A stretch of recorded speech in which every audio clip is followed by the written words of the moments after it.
Alrighty, we've got this week's featured match. This is for the C1 division of League between Swordfish Trombone and LTaco, joined by breppert.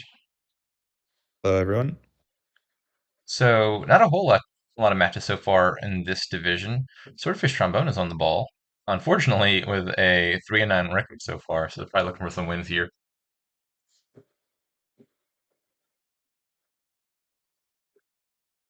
So this kingdom, you got everything you need. You got a little bit of trashing, you got some draw, you got some amount of villages, plenty of payload, pickaxe, bank, guild hall. Oh, there's also beggar guild hall. Do you just go straight for that? Does that beat the engine thing? I think beggar guild hall is pretty strong, right? I think Baker Hall's reasonably strong, but I don't think it's so monolithic that it would necessarily beat this engine that is also like absurdly strong. Because you can thin down and then you can like pickaxe trails and you have tons of draw. You can put bank on the end of it. That seems really, really good. I don't know. I'm not entirely confident that clicking two beggars in guild hall and then just buying provinces does not beat this. Like the thing the engine eventually does is really strong, but it doesn't look like the fastest to get going or anything. Forger's an okay thinner, and most of the other stuff you want costs 5. I could see it taking a second to get there. I could see it being possible that Baker Guildhall could be the thing. I certainly wouldn't play it. I don't know the exact metrics on how many turns does it take Baker Guildhall to get to half VP, right? Because you don't have any alt VP here. So if you get 5 provinces, you really would need 6 provinces. Yeah, like the only Just thing really pushing back against it is just Haunted would slow that deck down very much. Like maybe the provinces start to accumulate in your hand, but your deck is just like full of coppers. Um, Woods could help actually in resolving a beggar collision if that ever comes up. My impression is that just beggar guild hall, where you buy two beggars in the opening, you click guild hall ASAP, you add one or two more beggars, and you just buy province at every opportunity, is actually like quite fast. Looks like we're not going to learn that today because neither player went for it. yeah, we won't get to see it. So we'll just see the engine mirror. Order Seems Sage plus reasonable. Fisherman Forager as the opens. I think I like the Fisherman opening better. Sage suggests to me that your main goal is playing that Forager as often as possible, which doesn't strike me as true here. This seems like a kingdom where I want to play a Forager, but hitting 5 looks relatively more important than getting super thin. I And agree with that. yeah, Sage Forager is not going to hit 5 very uh, likely. You need a 5 copper hand, right, in order to Yeah, actually make that exactly. happen. Or your opponent could have trashed a copper, and then you have a hand of 3 coppers, Forager, Overgrown Estate, and you draw into a 5th copper. But easy, yeah. Yeah, exactly. Yeah, you do need to be hitting 5 like quite a few times in this engine before it gets really moving. Yeah.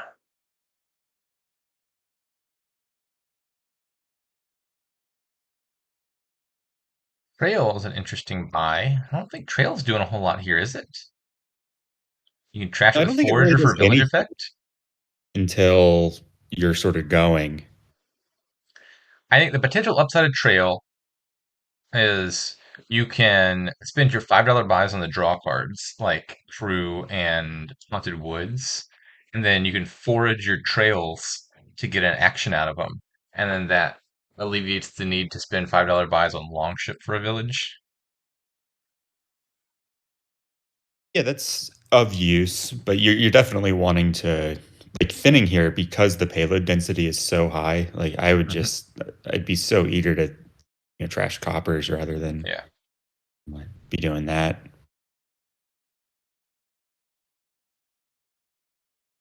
Yeah, early Guildhall from Swordfish Trombone.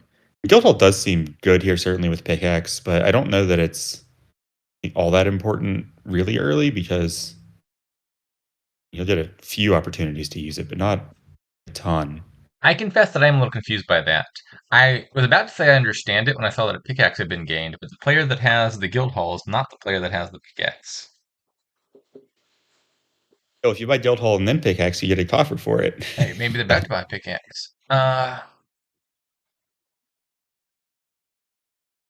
I would think you want a pair of Haunted Woods ASAP.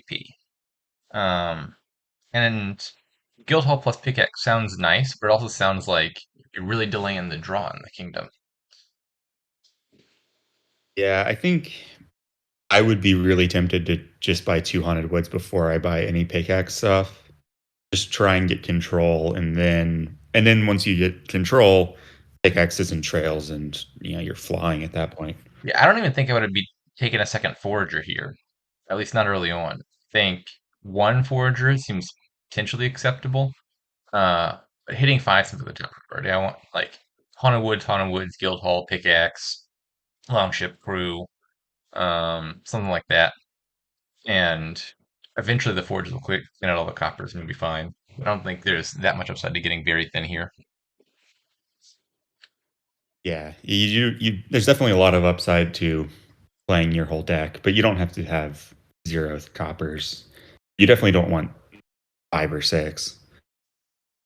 Yeah, the goal is almost always going to be to draw your whole deck. Um, but depending on the kingdom, that can mean putting more priority on getting rid of all your junk as quick as possible versus just adding more draw to draw through it. And Forger's not the fastest trasher. The draw here is decent. You're going to want more draw cards anyway. Uh, I think usually the biggest advantages of like very aggressive thinning are either maybe the draw is weak, or sometimes there's a big upside to be able to gain and play things in the same turn. Like if you got a card like Ironworks or Groom around, you want like if you get really thin, then you can just immediately convert that into additional payload by gaining stuff and then replaying what you gain. But there's nothing like that here.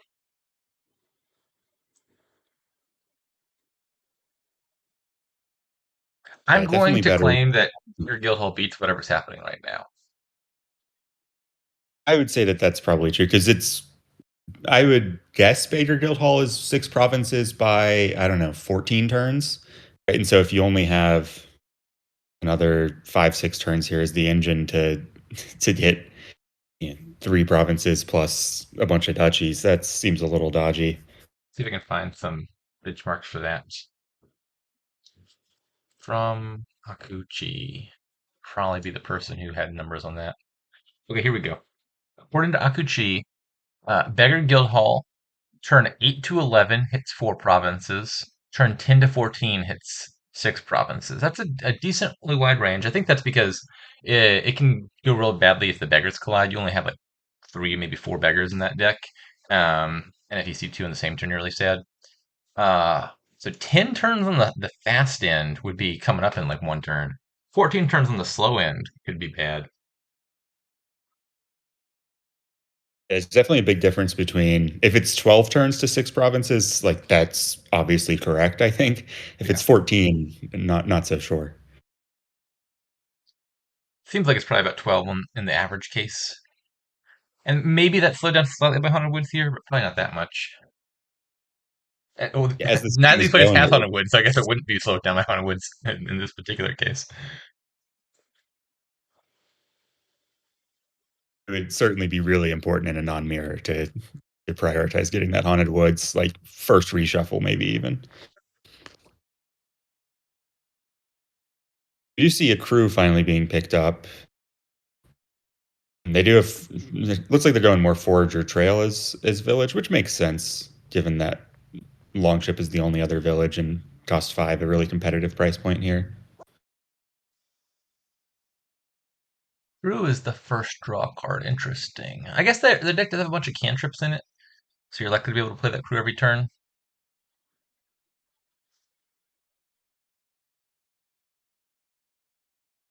Yeah, they've got a lot of foragers and trails, so it seems pretty likely to find that stuff.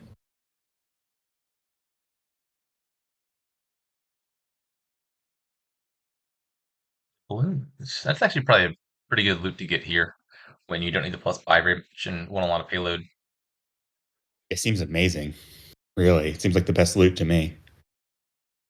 The best loot. It's a bold claim. The best I loot. think so. I Hmm. mean, there's so much else you can do here with the coins, and you have buys already. Let's see what else is in Um, contention. the swordfish trombone is quite thin. Hammer looks pretty good. Spell Scroll looks pretty good. Yeah, Doubloon is certainly in the top three, maybe the best loot.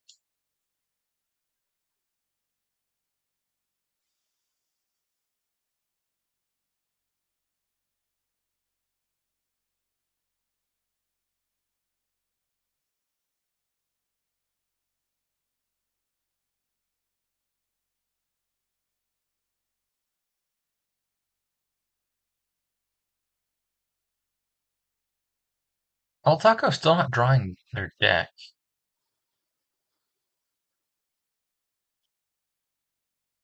Still only has the one crew and has quite a few stop cards.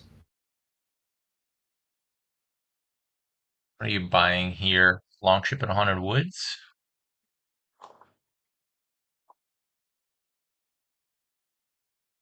Do you need a third forager? Are you sure? You need another forager in this deck? I'm not so sure you need I another forager. I'm really surprised that 6 foragers are gone. Yeah. Um, it's hard to explain.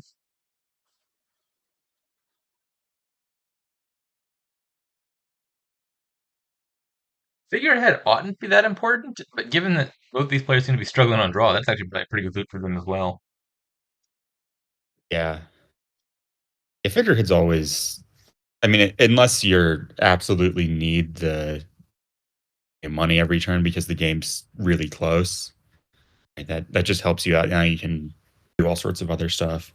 Or be playing bank here at the end.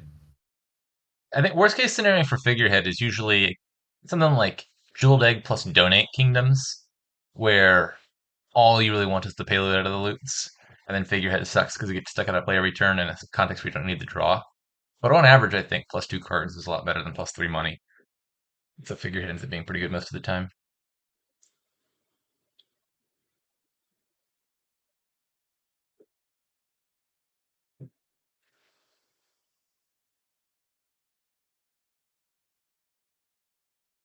I'm seeing there's a lot more of this forager trail stuff than I expected. I would. Yeah, I mean, I think it's decent. Of course, it's a village. It gives you some coins, but like there's positive synergy there. I think there's something to it, but it's like another thing I would have picked up on looking at this kingdom. It was like, oh, the forge or trail combo, gotta go for that.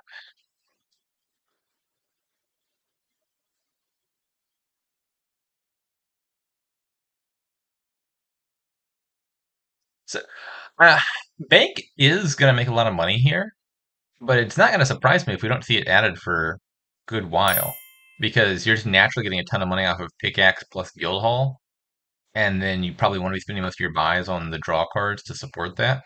And then like you throw in a bank, maybe even a beggar plus the bank on the last turn, and that kicks into overdrive.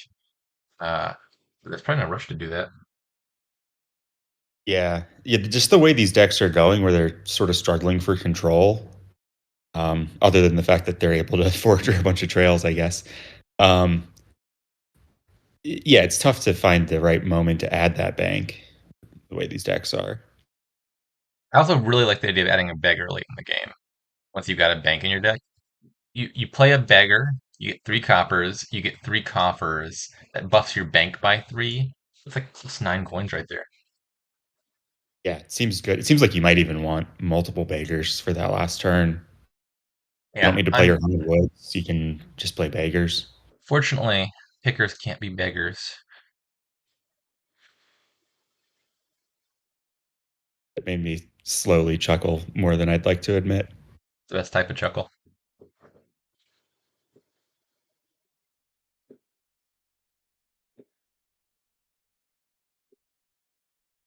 I am also not sold on these fishermen. Uh, yes, Maharath, you have joined and echoed the consensus here. I think Beggar Guildhall should be winning this kingdom. Not entirely sure that like maybe the engine in the ideal case beats it. I could see that, but I think Beggar Guildhall beats what they're doing, and I think it has a decent chance of being just the correct deck. Yeah, I think it's probably competitive would be my guess. Like it's definitely not 100% either way. The If word on the the engine street is that hits on five, average it you takes can about actually, 12 turns to get 6 provinces, which would be now. yeah, yeah. It seems better. I think it's fair to say is the consensus in the booth at least. But they did notice one of the blue cards.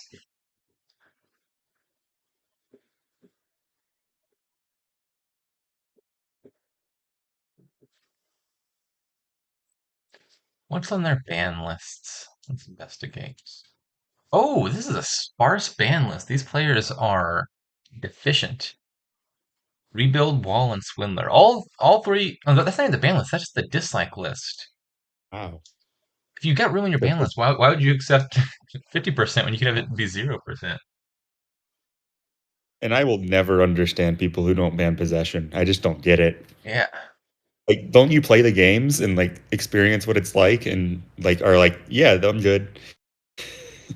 I think one of the strongest arguments for banning possession is just it's a whole chunk of your brain you gotta waste learning all the stupid interactions with possession like don't work the way they're supposed to because many other cards are worded to work in a possession turn. And so there's just like a million unintuitive things. And then you'll lose to like VR Smith or whoever has taken the time to learn how possession works and does something stupid with it. I feel like possession is it's like you have to learn Dominion entirely again. It's exactly as much knowledge as is needed to be a good Yeah. Dominion player, as needed to be a good possession player. I just I remember there being like a literally like a 120 turn game between VR Smith and someone else on the ladder where the correct strategy was to buy coppers one at a time and then trash the coppers one by one to slowly pile out because you couldn't afford to add more than one money to your deck at a time or else your opponent would be able to buy something in your turn with their possessions. I said, nope, not for me. I agree Yeah, with Maho's assessment that banning possession is like it's like a prisoner's dilemma. If you're not banning possession because you're expecting your opponents to ban possession for you, you are free riding, and that is morally wrong. You're taking advantage of the goodwill of other people and not doing your duty for the common good. it also just fails from a game theory perspective because like look at all these people who don't ban possession. You can't risk it. Mhm. Yeah. So this is a pretty decent output for LTaco. I mean, you're already having to think, I guess, swordfish trombone draws everything, probably just wins, right? If you triple here, so I have no huh. concept of what kind of deck makes. I got distracted there for a few turns. You just come back and because this board is what it is. It's like, oh hey, LTaco who is behind is hitting 28. I'm gonna say you want to add another crew to make sure you can draw everything, and then a beggar, and then like one or two provinces and some duchies. That's just the first place my mind is going, is score a little bit and then expect to have enough buys and money to do whatever you want next turn as long as you get a turn. Just hope there's enough points left to win. Yeah. As long as I mean, there's even a case here, I think, that even if you lost the province split 2 to 6, if you got all the duchies and some estates, right, which seems possible, um, you could still win, Yeah, like which I think might be the getting to path that exactly 6 provinces in this scenario, I don't think is a win condition. Uh, Now, 2 provinces, 8 duchies, and an estate is a lot of buys, and I think more buys than the deck can muster. So you probably have to buy some number of victory cards here to be able to threaten that credibly. Otherwise, you just won't be able to buy that many things, even if you had the money for it. Which is why I'd add like some number of like a province and 2 duchies or something, and then maybe you got enough buys next turn to buy the rest of that if your opponent takes 5 provinces in response. Yeah, I think that's got to be the plan because it seems to me like Swordfish Trombone can quad like on a dud probably, If only they had and a beggar. Swordfish and yeah, Swordfish Trombone also has a figurehead and a haunted woods down, so the dud's not happening. Yeah. Why is the crew in their hand? What happened last turn? They drew it but didn't play it. Interesting. I played a trail on a reaction. And they top decked it from their opponent's Haunted Woods effect.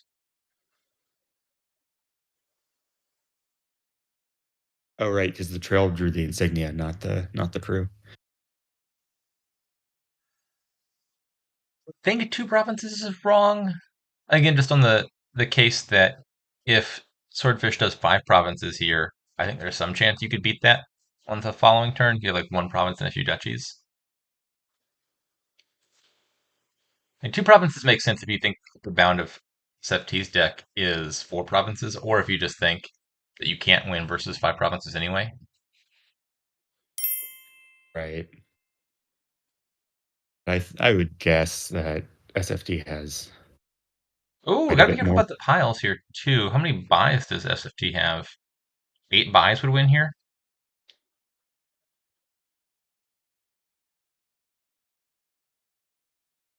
Maybe if they didn't get that doubloons. So I feel like they're falling into a trap.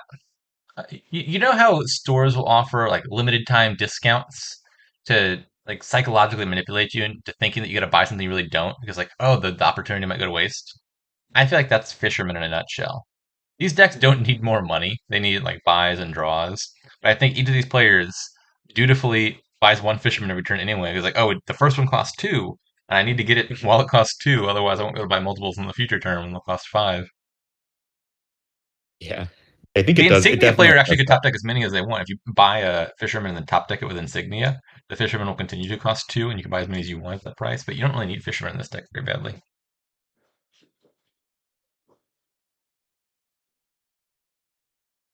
We got three, four, five, maybe 6 games. This doesn't look like it's doing a pile out. Can this hit 40? Yeah, 14, 15, 18, 21, 24, 27, 30. Yeah, this is going to be 40 easily. Yeah, But we're especially low if on you tell buys. Spell Scroll for a Forager probably wins. You can trash the province. yeah. Yeah, that'll get you the buys you need. This should be 40 easily, right? So you get 14 already, 15, 18, 21, 24, 25 if you get a silver because you get a coffer off of that. 28 with the insignia, 31 with the sextant. The forager will make two money, and spell scroll is going to make a billion. Yeah, this wins by a few coins. The unnecessarily risky play would be to spell scroll for a pickaxe and then hope to get a plus buy loot. Um, You're just asking to get chalice yeah. or Well, well, chalice with would be chalice. fine. You get But yeah. another insignia or something, or a figurehead. Surely Swordfish is going to find this pile out. My guess is they're looking for the three pile first, and then they're going to see that that's not there, and then they'll look at provinces and be like, oh yeah, I've got enough money. My guess is their arm is currently bloodied by carving the math into it, as the Mhm. Dominion rules only allow. Yeah. Yeah, you're not allowed to take external notes. But if you want to hack away at your own body and carve the math into your skin, I think that's legal. It's It's always been how exactly I've 40. I thought it was overshooting by a bit. I started counting and the number was getting big, and I was like, ah, that probably gets to 40. Let's see if it's exact. I don't think it's exact. So you had 14, 15, 18, 21, 24, 27, 30, 31, plus 1, 2, 3, 4, 5, 6, 7, 8. I think it's overshooting by one Jots because Forger makes two money. Are you assuming that the hammer gains the treasure?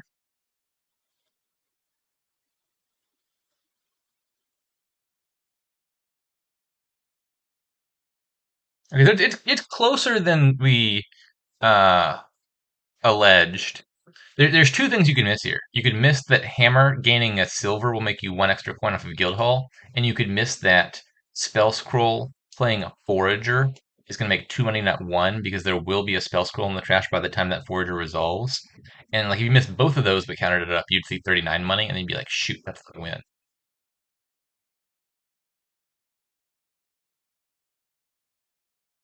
I've just been assuming it's here the whole time and refusing to do any math. I think I'm getting paid well for that.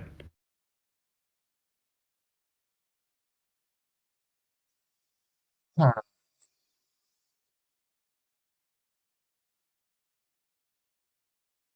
I Kind think of a weird forager's the only explanation. guaranteed line. Okay, it looks like SFT has found that. Um, you can't trash the copper because you're losing two money, one from the copper itself and one from the bank, which would get you back to 39. Yeah, you have to trash the province. I love trashing provinces in the last turn. It's one of the most Yeah, delightful Dominion things.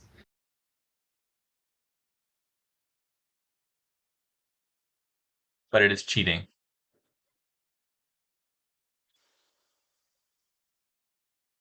All right, yeah, they found it in the They- end. They're by three. Yeah, easily there. So yeah, I think as LTaco, you needed to anticipate that Swordfish Trombone's deck could do that and that But your yeah, deck could do quite a lot. But I'm not certain that the other line fits there, given what Swordfish Trombone was able to score oh, points wise. you know what? Yeah, okay, so it actually was more than 41. You know what else we missed? There was a figurehead in play, and I think maybe a pickaxe from earlier that wasn't getting counted for the the bank because those were already in play. So yeah, it wasn't even all that close. I was right the first time, and then John's misled me into thinking it was close. And There's a lot of extra money to be had there. I was of course right all along to be like, I don't need to count. It's here. Yeah, exactly. That was my intuition. I started counting. I was like, ah, that looks like more than 40. I certainly would have just played my cards and like hoped that my opponent wouldn't be a jerk if I miscounted in that situation. But I understand Yeah. people who want to count that out before playing it. It wasn't ran in the first game. I don't think it matters. Um, you play three games as player one either way. Okay. So this kingdom, we've got a decent bit of draw. Got villages with Harbor Village and Lost Arts. Um, plus buy is Tiara, it should be fine. Trashing is lacking, so Swamp Hag could be annoying. Uh, I'm not entirely convinced Swamp Hag is worth it, or like the top priority. You could easily play around having 10 curses in the deck, I think, here, but certainly it's something I would think about. You're always worried when you can't get curses out in their swamp hag. Yeah, I like this is not a kingdom I think where like the curses look so devastating that you're just taking Swamp Hag ASAP and then you get stuck in a stalemate. Um, Quartermaster's first five looks pretty good because there's a lot of fours that are worth gaining here. But I could easily see throwing in a Swamp Hag sometime in the mid game when your opponent's likely to buy a bunch of things. Like to my mind, a likely scenario that comes up somewhere towards the middle of the game here is you get like three tiaras or something. You play all the tiaras on tiaras, and you have a million buys. Then you buy like one copper and five wayfarers, and you put lost arts on the wayfarers. And that turn where you buy copper plus five wayfarer looks a lot worse if there's a swamp hag in play. Yeah, yeah, I would certainly want to get swamp hags in play here at some point because Mm, even though you can draw a bunch and do other stuff, um, it is annoying to have all those curses in the deck. yeah. Um, Also, I think that's gonna be annoying for pile purposes. Like Magpie just tends to always be empty, and then Quartermaster is good at piling things. I would I would worry about someone who like aggressively takes some estates early, then puts a swamp hag down, and then now you can't buy anything else. You lose on the Magpie Curse Estate 3 pile. I would watch out for that.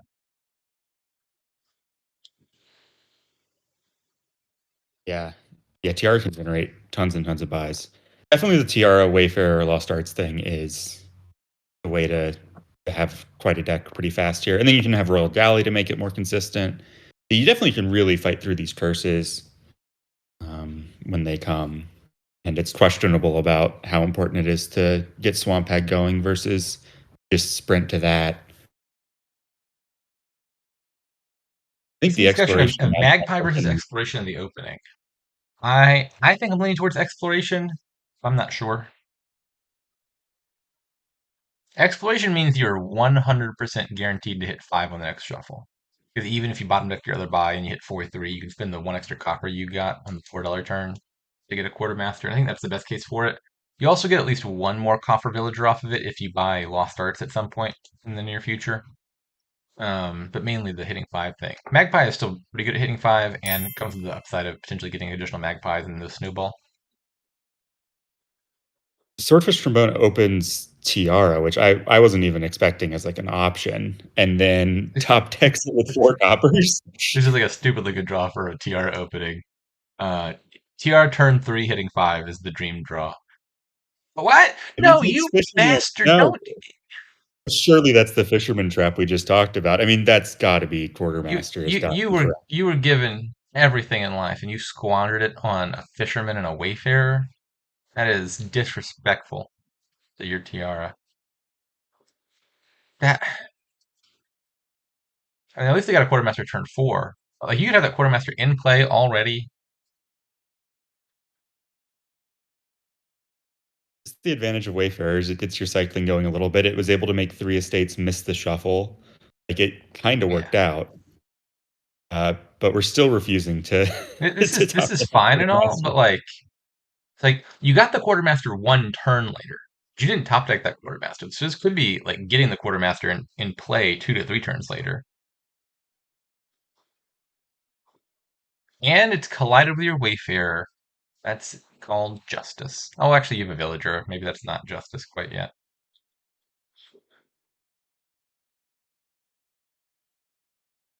Turn 4 instead of turn 6 for quartermaster is a pretty big difference. Although it does have multiple Wayfarers now in the deck, which is gonna matter. Yeah. I don't think it's. An important question. What background do you use?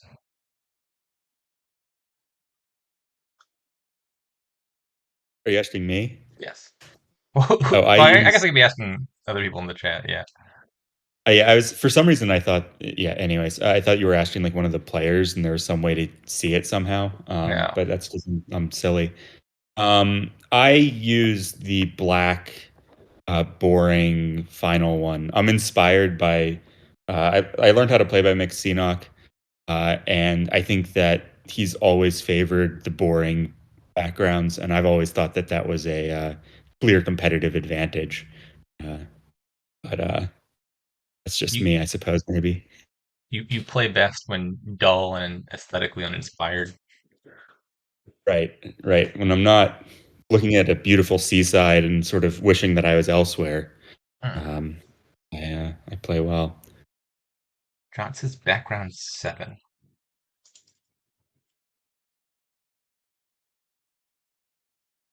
Oh, this is one of the box arts, isn't it? No, actually, I'm not sure. What is 7?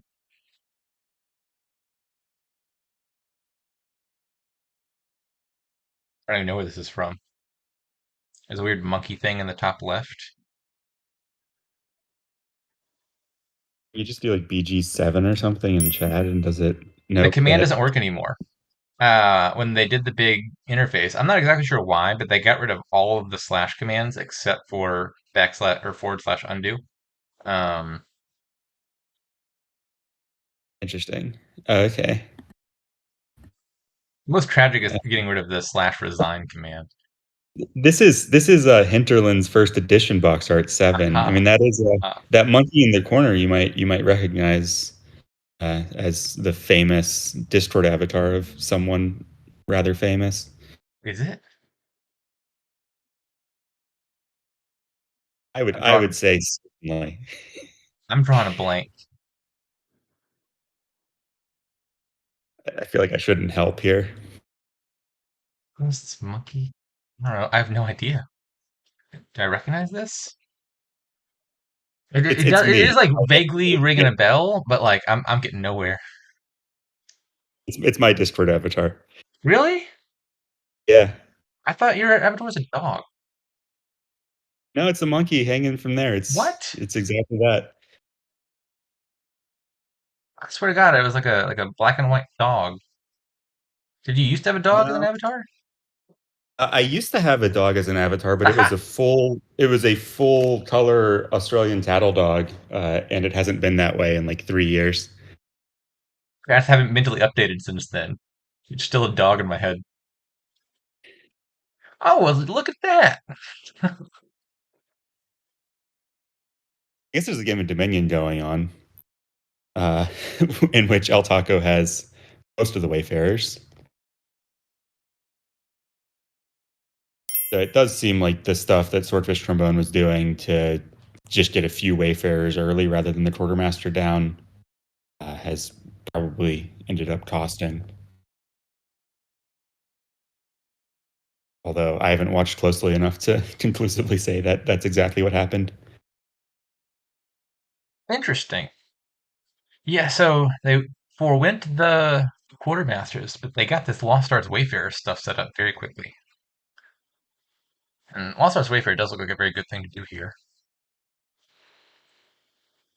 Yeah, I mean that's the game really. You can add some Royal Galley for some consistency. You if you have time to where it makes sense to add Swamp Hag, do that. But it looks like it's really time.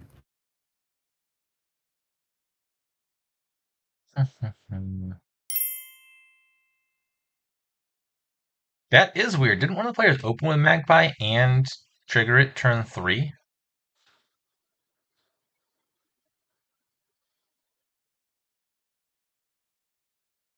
Provinces seem early to me.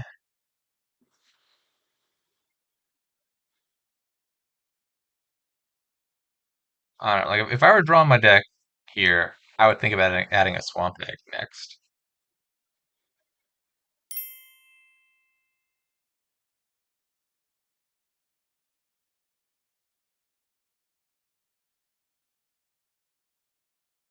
Just takes Tiara.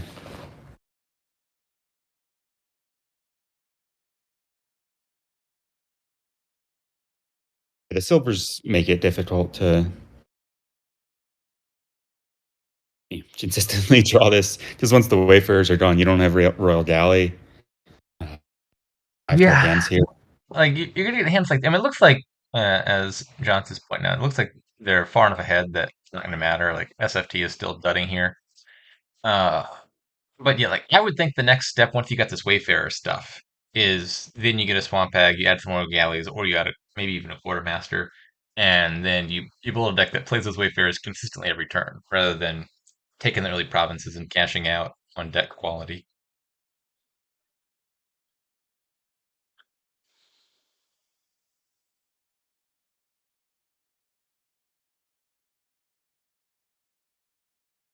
It does still seem like it likely will not matter.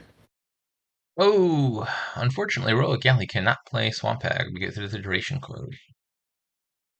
Play their Royal Galley. I think playing the Royal Galley probably made sense there. You're behind. You're hoping to draw something lucky off the top. Yeah, I think so. Royal Galley, extremely strong consistency card, but does have a few of these sad cases. Yeah.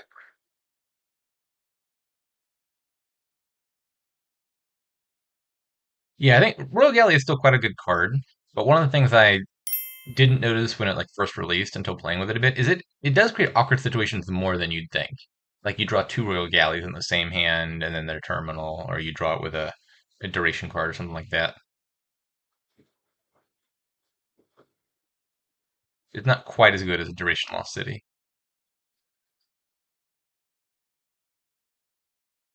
I find it really shines when it adds consistency. Plus, early on, it actually just helps you play your good cards more often when you're not quite drawing everything yet.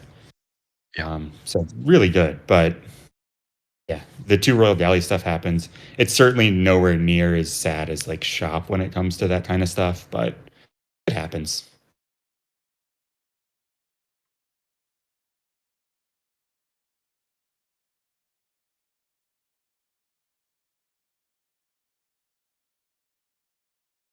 Now, Swordfish Trombone needs what all the rest of the victory cards, something like that. Yeah, pretty much. You give out curses, the trouble is any curses your opponent gains are probably coming off of victory cards.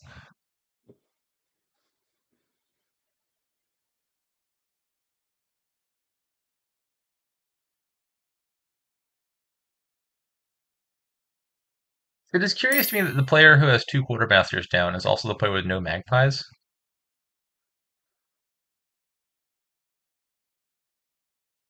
How did that happen? Well, they didn't ever gain any. What the Chose other quartermaster's stuff. doing? They've got all the estates.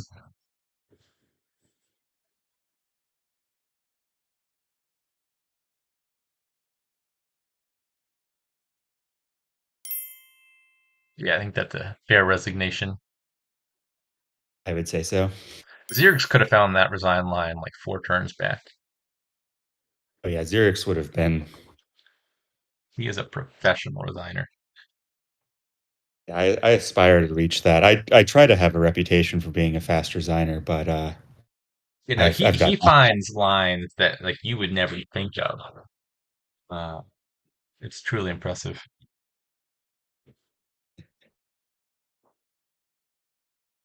it's definitely fine to just be in game mode for a while before you realize that the game is lost. I know I do that on ladder.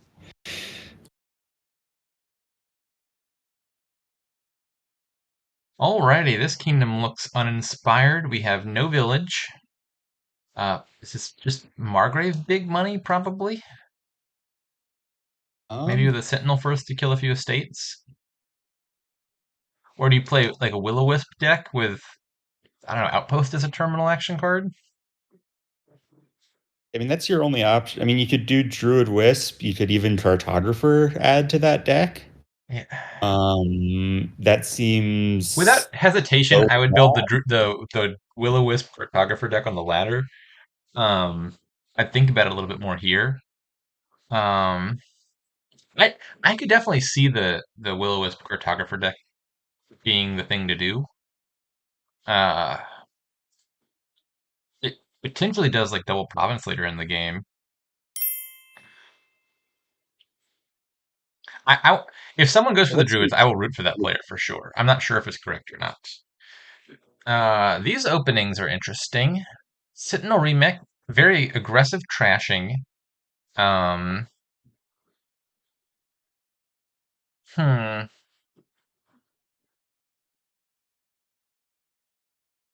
So I really don't have a strong read on this kingdom, so it's hard to say. I didn't. This is kind of similar to game one, where I didn't peg this kingdom as being a very heavy trashing kingdom in either line. Like the Druid deck doesn't need to in its copper super aggressively. You probably want to add something to do with the estates. Margrave money also doesn't need to trash super aggressively. I could see a strategy here that gets very thin very quickly and then like throws in a Theatum or two, and then you remake the Theatum into Margrave, and then you're playing like a thinner Margrave big money.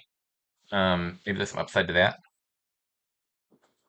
I could certainly see that. I think that would probably be my guess as to what's best. Because just straight Margrave money is, I mean, it might be the best thing here, but it's probably not a lot better than the thing you just described, and it has a chance of being attacked like pretty frequently without having Margraves in hand, and then you're just really sad. I think yeah, the upside of I don't know something like Sentinel Silver into Margrave money. I think would be what I would have initially imagined without thinking about it too hard.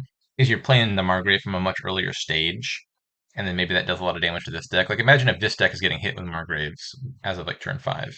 That might be annoying. I'm not sure. I could definitely see this being incorrect. All right, we see a Will-O-Wisp or not a Will-O-Wisp. We see a Druid gained, which is a good sign. Yeah. I could see really anything here being correct. Yeah, Um, we're gonna see the Cartographer Druid thing a little bit, and we're gonna see a Theoden thing a little bit by different players. So yeah. interesting to see how that plays out. Wait a second. That's not different players. That's the same player. Now I'm confused Is it again. really? Oh well, they both have a Druid, right? Yeah. It's just so Intriguing. hard. The terminal space here just makes it so tough for like all of these decks seem like bad ideas to me. Hmm, I'm confused again now.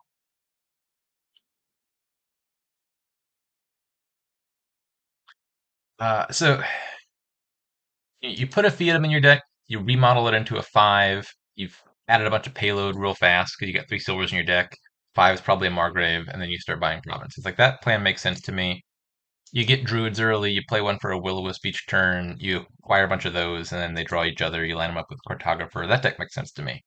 I wouldn't expect the deck that has the druids and wants to get all the wisps to want to throw a million silvers in the deck ASAP. Yeah, the druid plays kind of on the late side, right? Not out of the open. Hmm. Mixed with the silver gaining stuff, it's just not really going to come together quickly. And then even when it does come together, it's not going to do much. Yeah, another Theatum. But maybe just taking a bunch of Phantoms is best here. I could see the argument for that.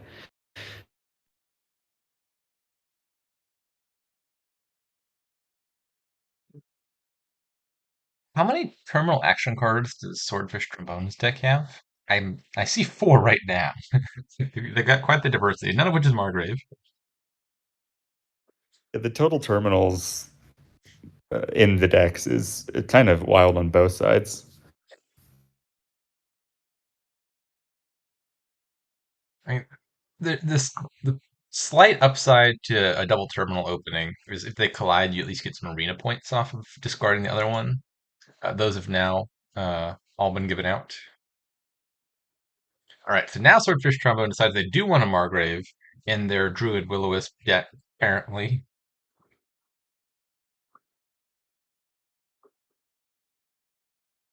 Yeah, this is a case where we sort of discussed like what four or so different strategies, and it seems like the players are doing like three each, something like that. Yeah, there's some anti-synergy here. Like Will-O-Wisps self-synergize. I think if you want to use like Will-O-Wisp drawing Will-O-Wisp as your main draw, you kind of got to commit to it and get a bunch of them. One Will-O-Wisp in this deck is not doing a whole heck of a lot of good. Why is Fiat at one? I was following when I thought we were throwing in one, maybe two, and you pop it, you get some silvers, you go from there. They, you get a lot of these.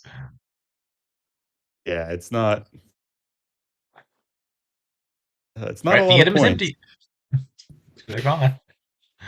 That's the issue with Fatum is always it's hard to unless you have something where you're silver flooding for a really long period of time. It's just not that many points. But I don't even think they're getting them for the points. I think they just plan on trashing every single one of these, which feel like is more silvers than you need. yeah.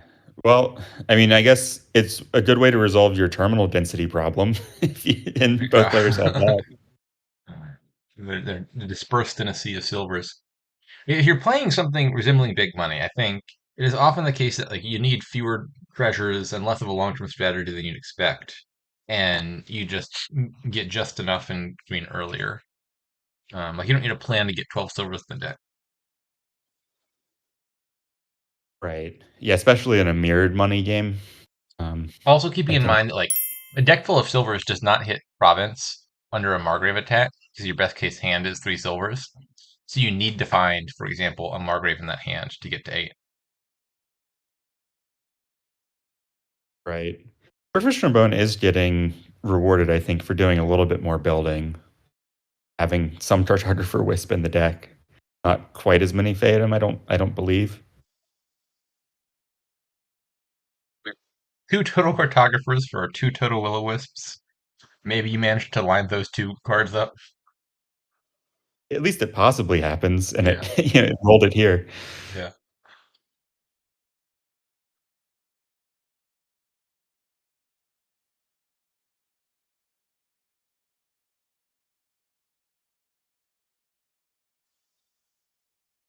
Do you think the Still only King's hitting Cash makes sense? Like a hand of two silvers and a King's Cash, for example, does hit province. Yeah, I mean, it seems probably a fair amount better than gold, so If Fairgrounds ever shows up in this kingdom, these players are ready.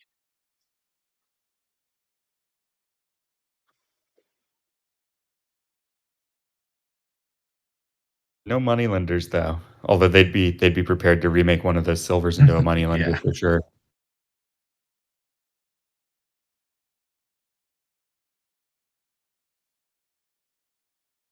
This is not quite a province in hand, no matter how you order those cards.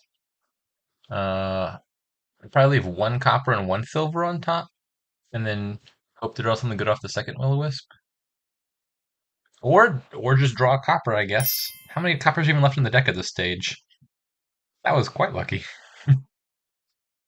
You needed one, so it was bound to happen, right? Yeah. That's people's experiences when they play this game.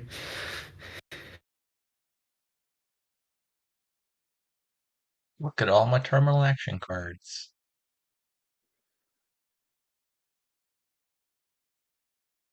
Easy to root for the player that bought two cartographers, I agree. Province Estate looks pretty good here, I think.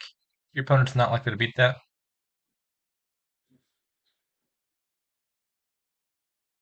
They just go for double duchy. Also probably winning. I know. I mean, did I think I prefer LTaco Province Estate. The double duchy line. I worry about my opponent buying Province and then me dudding. Seems like a more realistic case for losing the game. Yeah, I was just gonna say I don't think LTaco could have beaten that on like perfect draws. I mean, I guess if they have the Margrave Yeah, the that perfect draws case is like three they hit silvers, Province Estate 2 and they tie.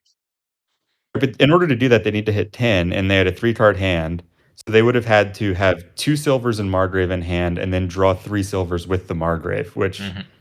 take your shot with that. Yeah.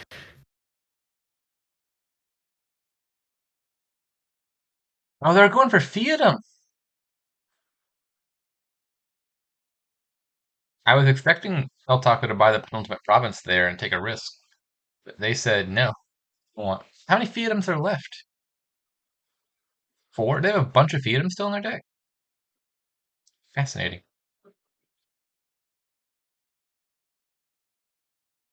Not not something I anticipated. There being 15 silvers left in the pile, and Fayetum's drawn here. But it's turn 18. There's quite a few points. I mean, I don't think it's totally crazy. I would not have guessed and given many guesses that this was going to turn into a Fiatum deck.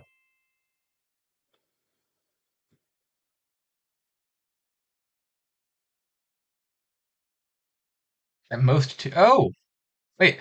Now, yeah, now I'm even more confused. The player aggressively buying silvers only has two Fiatums. Each silver's worth like 2/3 of a point.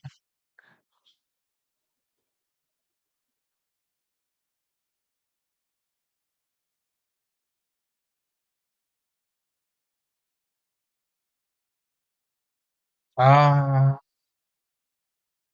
so you can't hit 8 here unless you pitch all of this and hope to draw something good. You could draw a copper and a druid, but hitting 5 doesn't help you either. Yeah, I'm gonna say draw the druid and play it for River's Gift, and then just like buy two silvers or something.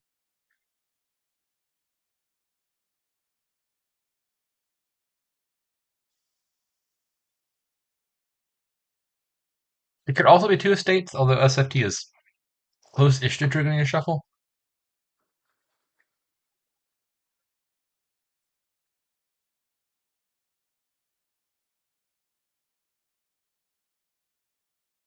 If someone's asking about remaking a King's Cash, when was that an option? 2 turns ago. Oh, is it the hand with the King's Cash Copper? Where was this hand? Turn 19. SFT didn't have that in hand. Did El Taco? I I'm didn't not. see the remake in hand at that point, turn I'm missing. 19. SFT draws a Copper Duchy Province Margrave Sentinel. El Taco draws a Copper Duchy Province Margrave. They drew an exactly identical hand. Turn 17. That's cute. Margrave. Oh, I see. I see. Look on El Taco's turn 18. It's always hard to reconstruct it just reading the log.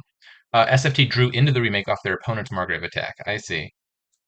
Okay, so then their hand was Copper Duchy Province Margrave Sentinel remake, but now where's the King's Cash? I'm so confused. But they played a King's Cash. They drew the King's Cash off of the Margrave. I think y'all are making things up. Yeah. Yeah, that's what happened.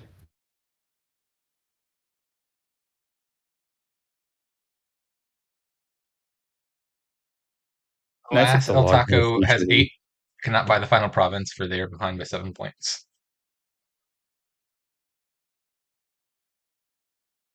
I don't know if anyone remembers, like, way back in the day, we used to have log readers where you could click the log at any line, and it would show you the contents of the player's deck at that point in time.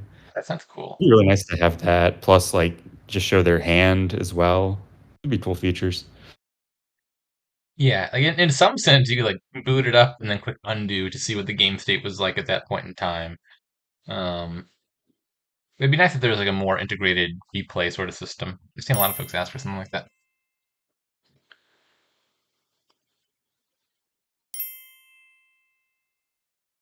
I agree. 24 turn Margrave Will-O-Wisp Theatem Rush. Druid is Yeah, back, but without the exciting boon. I was willing to say different things might have been better than that last kingdom. I still don't Possibly. know what, but I'm willing to say that. I feel like I can confidently say that each of those decks contained the correct strategy somewhere in it. If some sort of more, at least slightly more restrained thing would be my inclination, certainly. Can't put all your eggs in one basket. Okay, what do we got going on here? There's no village, so it's not a bridge kingdom. Maybe you could play with a single bridge as your terminal, though. Um, looks like otherwise, like 1 to 2 copies of Sack of Loot and a bunch of stables looks really good here. Yeah, bridge might still be the terminal. Certainly not Royal Blacksmith. Maybe Marquis. Marquis would play nicely if you pull like staff or something. But yeah, stables look like the key cards. I for sure want enough rat catchers to at least trash the estates, because estates really get in the way in a stables deck. And if you trash a few coppers, you're probably happy as well.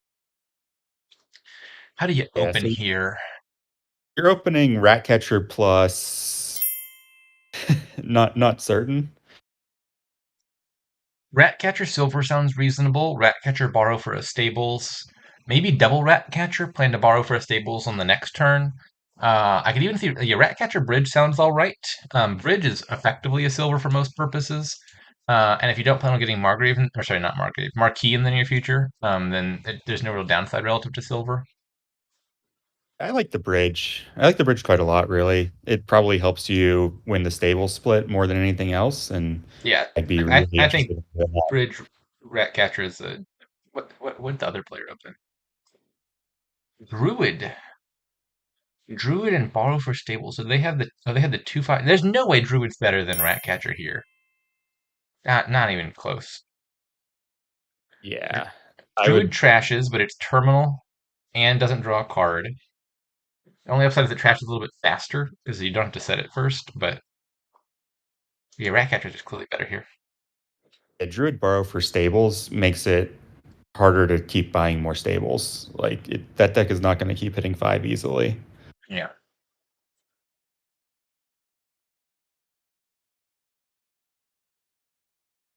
and Ratcatcher is just, yeah, clearly better than Druid.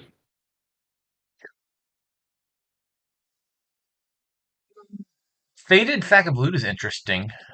Do you bottom deck them? I think so. Not entirely clear. Probably. Probably with stables, you're like overdrawing, and then well, if you put it on the very bottom, maybe you have to trigger Awkward Shuffle to get to them. I think you probably put Sack of Loot on the bottom. Do you go Sack of Loot here, or do you add like stables plus Ratcatcher at this point? That's a good question. Those are the two things I'd be thinking about. I think I like Stables Ratcatcher and then Sack of Loot next turn.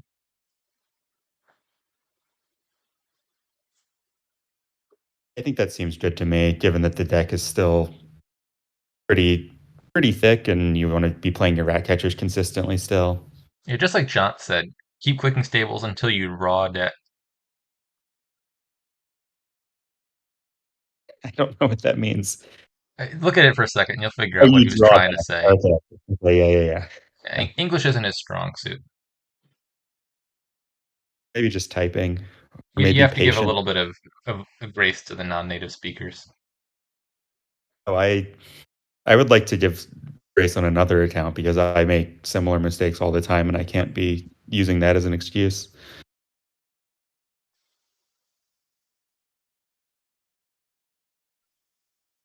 The Swordfish and Run now has the sack in the deck that has just one stables in it still. And is still only going to have one stables in it going into the next reshuffle. So it looks to me like LTaco is quite a bit ahead, even though this turn was not great. Yeah, Johns points out that it was just an issue with his keying.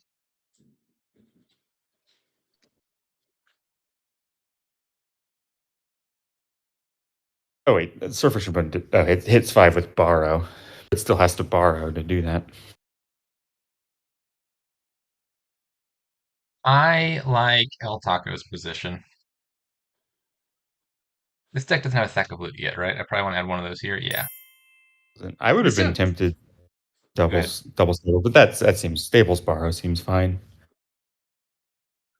Yeah, I like this better. I think it's time to add a sack of loot. You're drawing your deck. Um, this just seems like a very straightforward game plan. Pick a bunch of the draw cards, add a sack of loot. You'll progressively get a bunch of loots. Um, do you take a second sack of loot here? Unclear to me.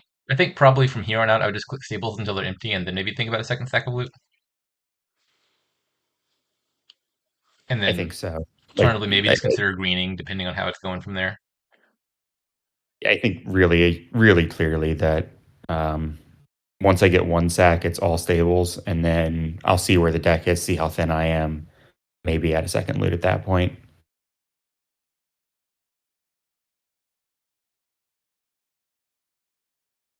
Maybe if you get yourself into a situation where you sort of can figure out how the split's going to go, maybe you could take a second sack earlier.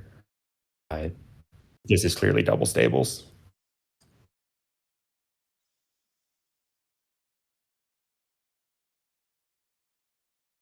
Yeah, so El Taco's putting a sack of loot on the bottom of the deck, which I think makes sense.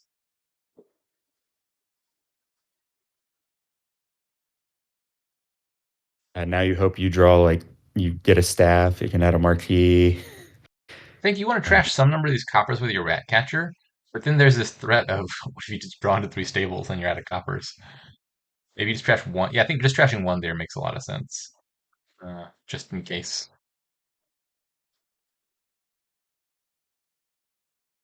yeah. End of the day, having 6 stables here is, unless you get really bad in game luck, is gonna be the game. Sword Plus is a having to, truly nasty you're just, card.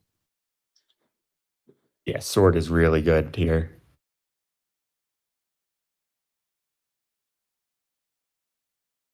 The thing that really tears apart a stables deck is a discard two card. Sword at least only discards down to four, so you can keep like two stables and two coppers. Stables just gets decimated by militia or Margrave or anything that. Like, do you keep two stables and one copper and risk not finding another treasure? Do you keep a stables and two copper and risk not finding another stables? That's always an awkward guessing game.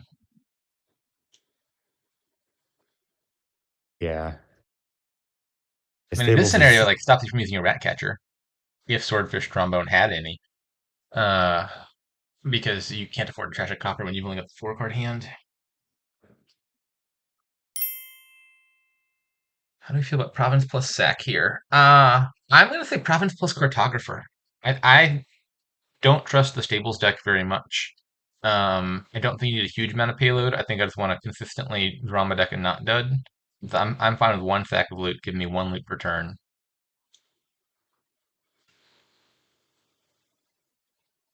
I think I'm a little torn. I think probably given the game position, Province Cartographer makes sense to me. Um, but I also think that there's an argument for Province Sack because then even if you dud, you're probably hitting a decent number still. And if you don't dud, then you're hitting like a really big number relative to what you would have otherwise hit. Plus, you could get things like figurehead. Uh, I don't know. Figurehead seems kind of nice. Usually let's figure it. Um, Get a spell scroll and turn it into a cartographer. exactly. Yeah, you're up to 2 out of 15 already. LTaco being quite greedy here. No province. Sec. The mark I not scoring is a little strange to me there. the marquee makes more sense to me if you've pulled staff. Maybe they're just manifesting a staff from their sacks of loot. Prize good isn't actually too bad because you feel more confident trashing their turn than start. Yeah, I wouldn't mind a prize good to kill the coppers. At this stage of the game, it's probably not making a big difference. Copper trash tier is not going to matter for like another turn or two. Like prize good as an early loot would be pretty nice to pull.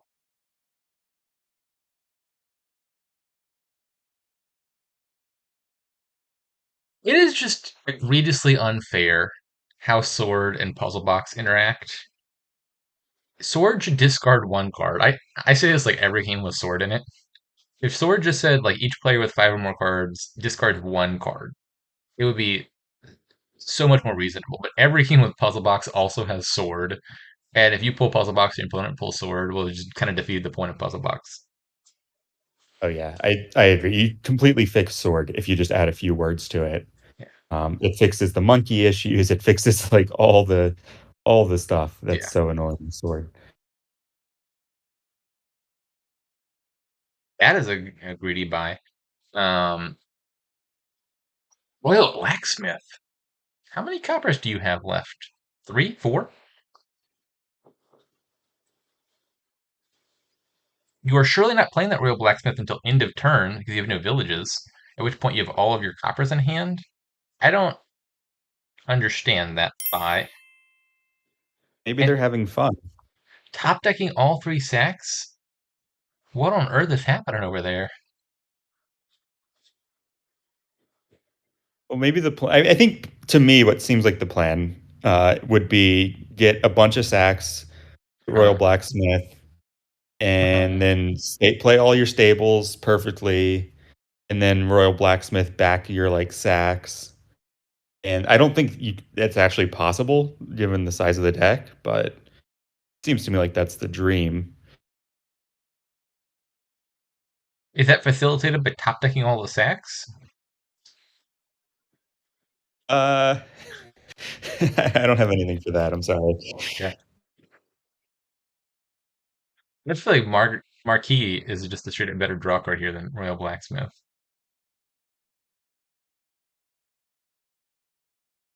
Yeah, but you have to have all the coins for Marquis ahead of time. That's the issue with Marquis. Oh, right, yeah. If I don't have that much money, I'm probably not in the business of buying Royal Blacksmith in the first place.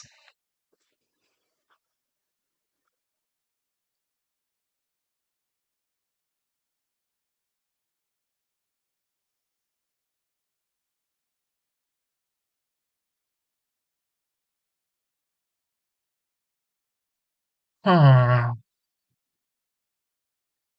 These decks should use some staffs. Yep.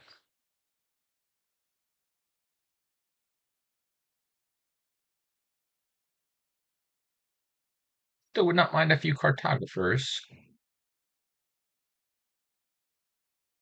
This still looks like an incredibly winning position for El Taco, I would think. Yeah, I mean, you just buy provinces. Why are Maybe we thinking about cartographers this make it discard? catchy. Yeah, importantly, you discard the stables here, not the provinces, because your sextant can trigger a shuffle and then top deck your stables. That seems clear enough to me. Yeah, you're thinking about the discard because of the sextant, which yeah, you do need to get it right, and Like you the want to answer is be able clear, to right? You got count a bunch of them coppers all. down there, just pitch all the stables, then play the sextant. Yeah. Oh, weird. They discarded a copper too. I guess they didn't want to put a province or a bridge down there, just in case. I understand. So I imagine maybe the thinking was count up whatever you wanted to buy this turn. If you have one more money than you need, then you'd prefer to discard a copper rather than a bridge because you'd rather a copper be down there. But if you need precisely X amount of money, then you discard a bridge um, instead. That's my guess. Okay, I think I just want a province and a cartographer here. Yeah, I think touchy is the other thing maybe worth considering, but given how ahead you are, cartographer seems fine. I just feel like Stables decks do not do well with prolonged greening phases. You end up pitching all your treasures and drawing a handful of Deputies in Province by the end of the turn. Yeah, I mean the only issue, I mean cartographer helps. The main reason not to take a cartographer is that it only helps occasionally. Um, There is but a shockingly large contingent of people out there who believe that Stables is a better card than Laboratory, and I find that preposterous in the extreme. it definitely has a higher top end, but I don't think it's better than Lab because Lab is just always works. It's always Yeah. non-terminal draw. Like you're never unhappy to have a Laboratory. Stables has so many failure cases, and when it fails, it can feel pretty bad.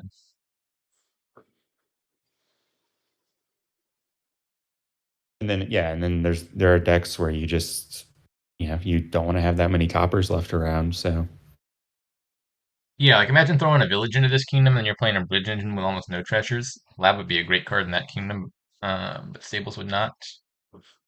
Or any discard attack hurt Stables a lot more. Or he just randomly draw a bunch of Stables and get screwed. That can happen even in the best of times.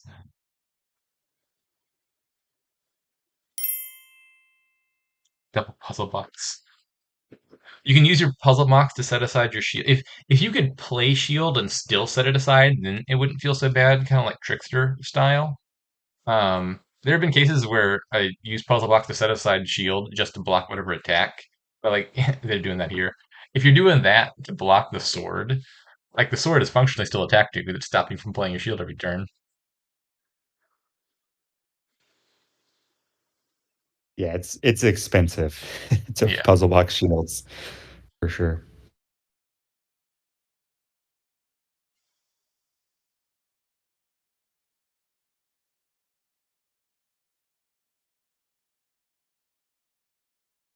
And these fatter decks, like I would have been playing the leaner thing, but these fatter decks are sort of more or less working all right. Yeah, this is fine. The marquee thing, it would have a lot of payoff here if at any point LTaco had managed to pull a staff, because you could put some portion of these treasures into play so that you then only have like 8 or 10 cards left in hand and then play your marquee. And then you would draw a bunch of treasures, including the ones you just gained off of these new sacks of loot, and then not have to discard a bunch. And that would be a nice synergy. Unfortunately, they haven't got the right loots for it. Given how many loots have come out, it's surprising we haven't seen any staffs. Yeah. Yeah, staff would be the best possible pull for El Taco's deck, I would think. Probably could kill that bridge. Uh,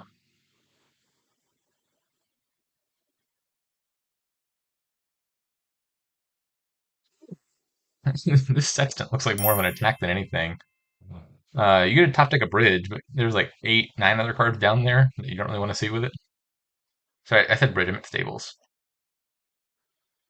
And this is not a great reveal as far as stuff to They also should discard. not have left a copper. There's more treasures in those bottom 5. They could have just left the stables. Fortunately, they're ahead by 30. Yeah, they can afford a dud here.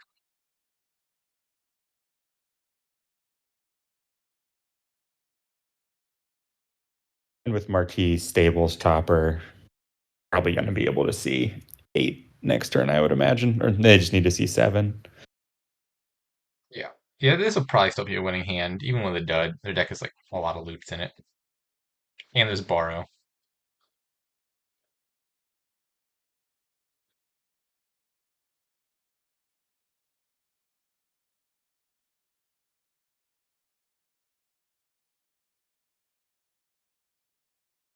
3 sacks of loot is a absurd number. That is too many sacks of loot.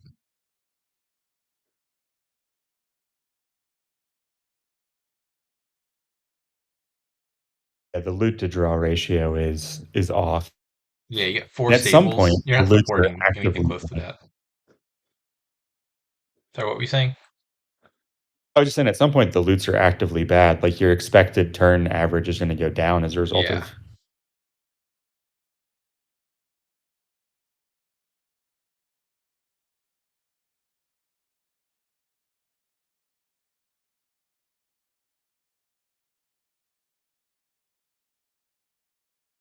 Okay, so let's say you buy 4 duchies here. You hope your opponent has just a total dud. and then you buy four more duchies, and you've got 30 points. And then if your opponent misses province again, they won't be able to buy duchies because the duchy is empty, and then you buy a province estate for the win. And that is a totally realistic outcome for Swordfish Trombone.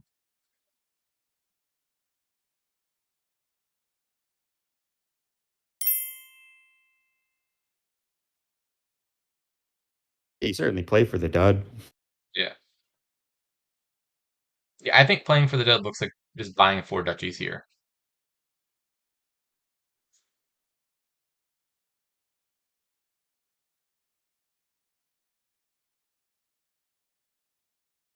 I don't like burning the coffers there. You gotta empty the duchies every 2 turns anyway. Just buy that extra duchy on the second turn, so it's not in your deck right now. Not that it's likely to make a difference. We're discussing like 0.1 to 0.2% chance of winning here, probably. Maybe not quite that low, but pretty dang low. Yeah, that marquee draw would have had to be Yeah. much worse than this. And we got a staff and a spell scroll. A little bit too late.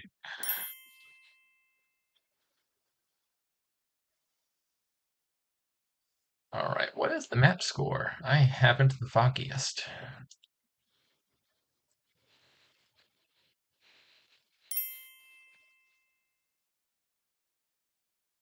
2-2.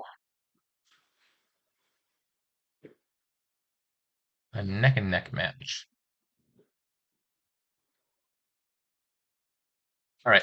Aside from that game, can you describe the other three games in order Oh, no without way. looking?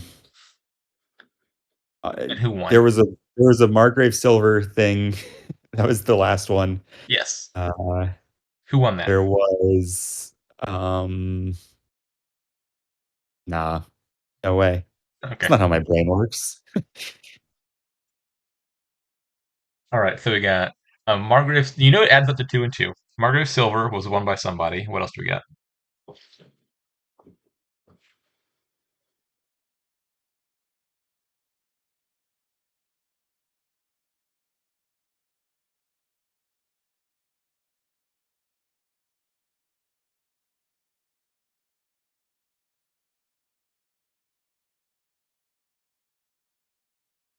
Breppert died.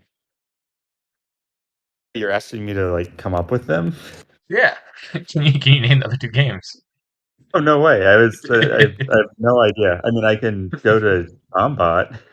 No, no, no. That's cheating. Okay. Use your Well, I noggin. mean, I'm giving you all the information I can then by being silent. Okay. Alrighty. We got a new kingdom here. You got trashing with transmogrifier for the estates, and then treasure for the coppers. You got a village with village green. No special synergies here, so it's just a vanilla village, but probably you're playing with that anyway. You got draw with destrier and to a degree magpie. Also stowaways draw. Ooh, you got pendant plus some loots. That's fun. Uh, artisan looks all right here. You probably play with an artisan, although it doesn't have the best games ever.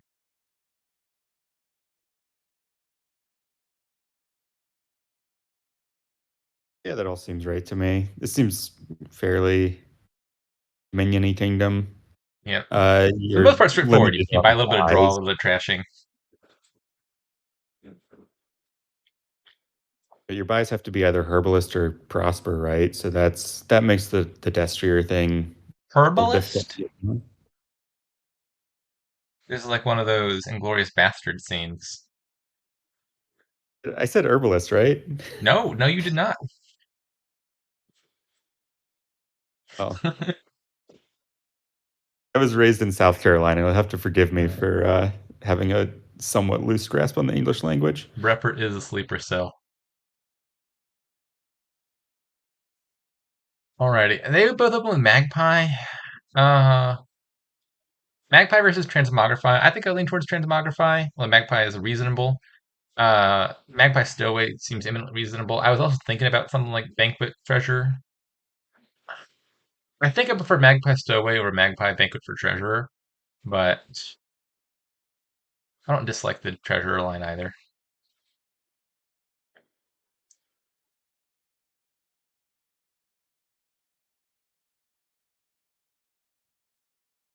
An analogy I remember hearing many years ago that I thought was interesting is like banquet for a lab, or in this case, banquet for a destrier, which would work because banquet reduces the cost of destrier, is basically like opening with a silver.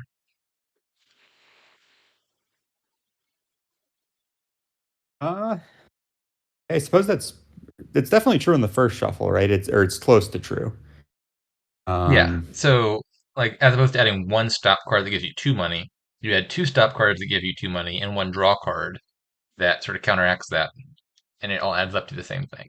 And I think making that like Banquet for Duster just seems better than Silver here, for example, because you can trash the coppers later and then still have the Destrier left over. So it's equivalent in the short term and better in the long run. And I thought that was an interesting way to put it to make Banquet look reasonable. If you were it otherwise going doesn't to open seem a Silver reasonable. here,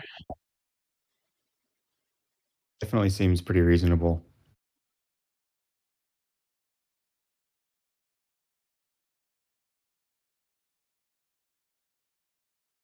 I think in general, having two coppers and a draw card over a silver longer term would make it a little bit harder to have consistent turns. That's of course not factoring in copper only trashing. uh, I don't have a strong intuition about that. Like, if there's no special synergies either way, are you more likely to dud with two coppers and a Destrier slash lab, or just a Silver? I don't know.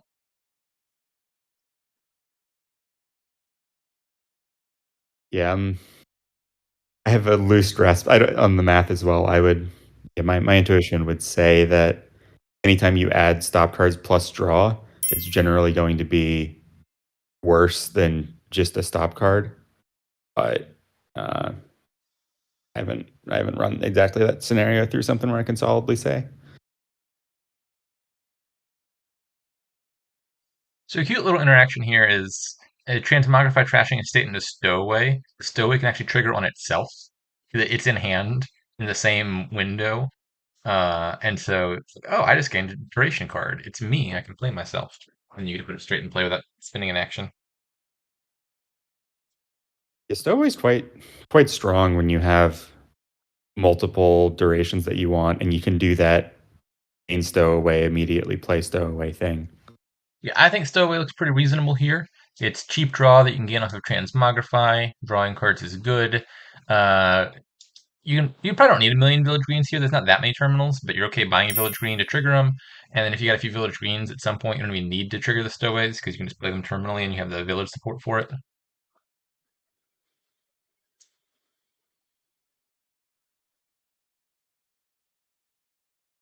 Yeah, already stowaway does self trigger, but it also makes you put a card back afterwards, which I feel is unfair. I don't know Yeah, why I feel that way, but it always makes me feel that way. I already reduced my hand size.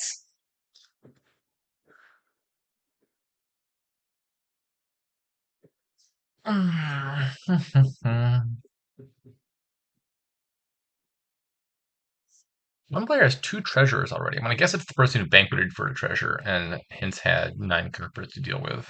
And that was Swordfish Trombone. Yeah, they got two treasures from an early stage too. If you prosper here, are you I guess my question is really how much do you want to prosper? All right, it I adds think quite a few stop cards, but you get the buy. it doesn't have to be quite a few stop cards. I think maybe you just gain a loot plus a pendant. Yeah, I that definitely seems don't want the reasonable. silver. I don't think I want a gold that badly either, although you could transmogrify the gold if you manage to top deck it.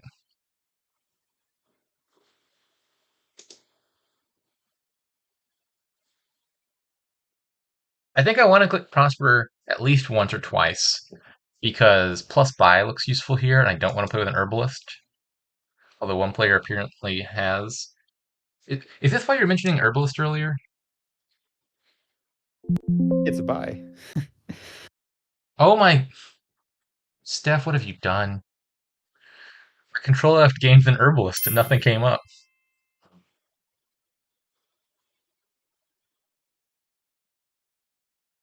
If you type it with the H, it won't come up. The H Yeah. is silent. Uh, I think if you have two buying herbalists, like I don't want herbalist that badly, But if it's herbalist or nothing, I can see the logic, which is Destrier does reward plus buy to some degree.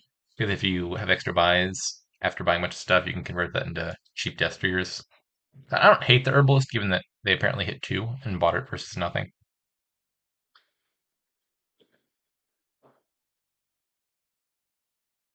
Team on glutes and regain of treasure a thing? Question mark. We could definitely see that coming up. Obviously, you got to watch out for spell scroll. Like if you pull spell scroll off of treasure, you can do the loop and gain like 30 money off of that. Um, I guess here only like 18 money because treasure is almost halfway empty. But you're not getting a lot of loot off of prosper, so the odds of pulling spell scroll at some point are not that high. Plus, you don't have a lot of plus buy, which reduces the amount to which you take advantage of the spell scroll treasure interaction.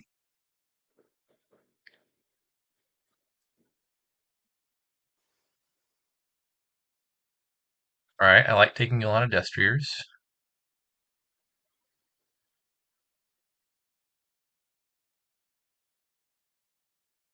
LTaco still has 2 estates left. Yeah, fix that. I sure would not mind more transmogrifies. I'm not going to be able to say with confidence that there was a specific turn they should have gained one and didn't, but I'd be happy if I had more than one in my deck. Yeah, I feel that way about transmogrify In fact, like I'm all of the thinking, time. I always want more transmogrifies. what about right now, for example? Gain a transmogrify, top deck in a state. I'm fine playing just one treasure because I don't have buys anyway. Obviously, if you want to play both treasures, you could buy or gain a village green, play that, trash 2 coppers, and buy something. Which I kind of like gaining transmogrify, top deck that last estate, turn it into a stowaway. That feels better to me than playing another treasure. I think so too.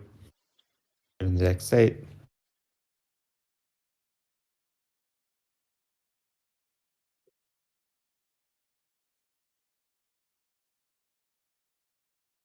And there's that.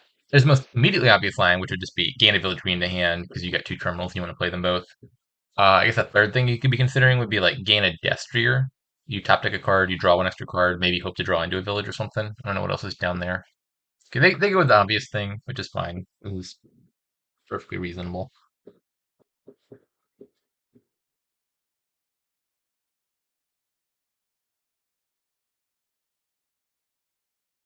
Surely you're trashing the coppers here, right? You could gain 2 coppers and hit They're 10, but important to that's get really out. hurting your deck.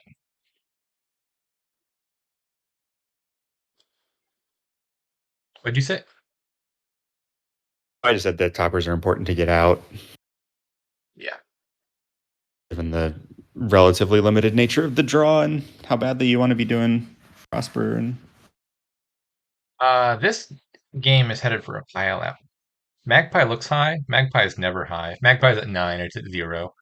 And then Village Green and Stowaway are low. We have a bunch of artisans. This is another case for wanting more transmogrifies. If you have transmogrifies down, you're always threatening a pile out.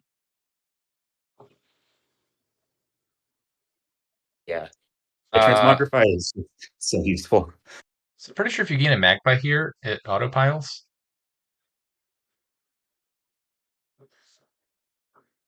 I think this I guess auto do you piles even want to without do getting a that? Magpie, right? Because there's 2 of them down there. No, I think you had to gain a Magpie off of artisan if you wanted to auto pile the Magpies. I could be wrong about that. The Magpie auto pile doesn't come up as often because usually it's empty before you're drawing your deck. But it works kind of similarly to wraps. Is that if you have like a card, if you have a magpie in your discard and 2 magpies in hand, like you play a magpie, it gains a magpie, you draw the magpie, and so on. And in some context, magpie can empty itself. And I think they could have managed that there if they gained one more magpie. Not that that's like the most important thing in the world, but I wouldn't mind having all the magpies.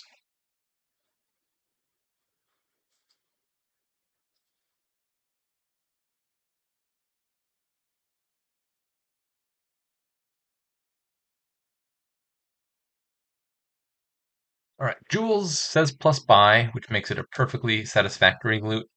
It also has a minor synergy with Magpie in that you always know where it is. You can hold off and play Magpie until there's 2 cards left in your deck, and it'll hit.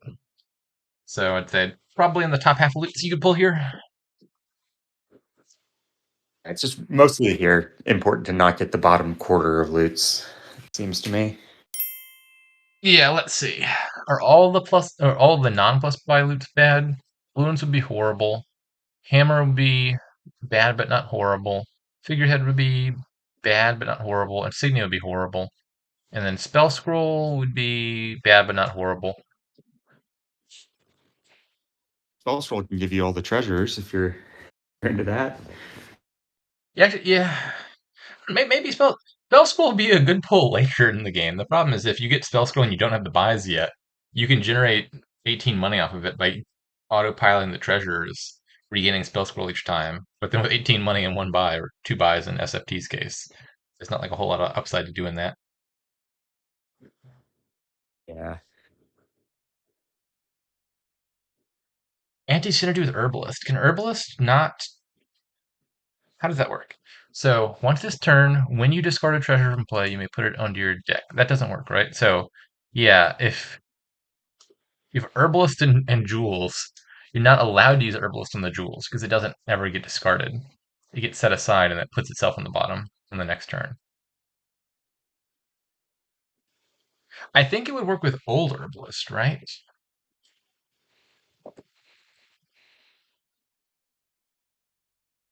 No idea. I investigate, but I I think told you there was old herbalist. Herbalist changed. Herbalist changed before Plunder came out, so Old Herbalist, and Jewels never coexisted. The wiki's down at the moment. It looks like Herbalist Dominion. Google Images. Can I find the old one? I found the old image in Japanese. That's not helpful.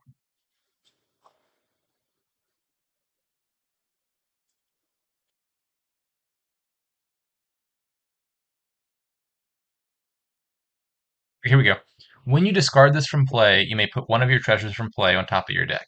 Yeah, so the old Herbalist, and when you were doing your cleanup, you could discard the Herbalist before, or you necessarily before the Jewels, and then it could yank Jewels out of play and put it on top. Um, this is why old Herbalist used to work with Capital, for example, was you could grab Capital out of play before it discarded it itself, and then you didn't get the debt. The modern version of Herbalist doesn't have any special synergy with Capital because it doesn't move Capital until Capital is discarding itself, so you still take the debt.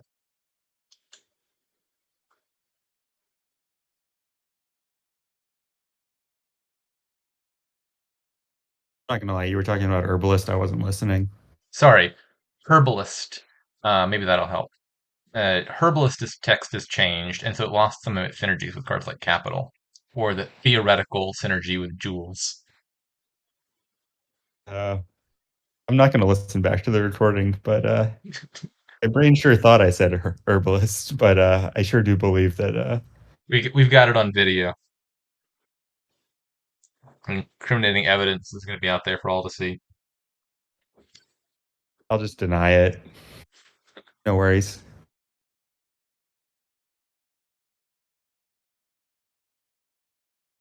Alrighty, where are we at? LTaco is in the middle of a turn.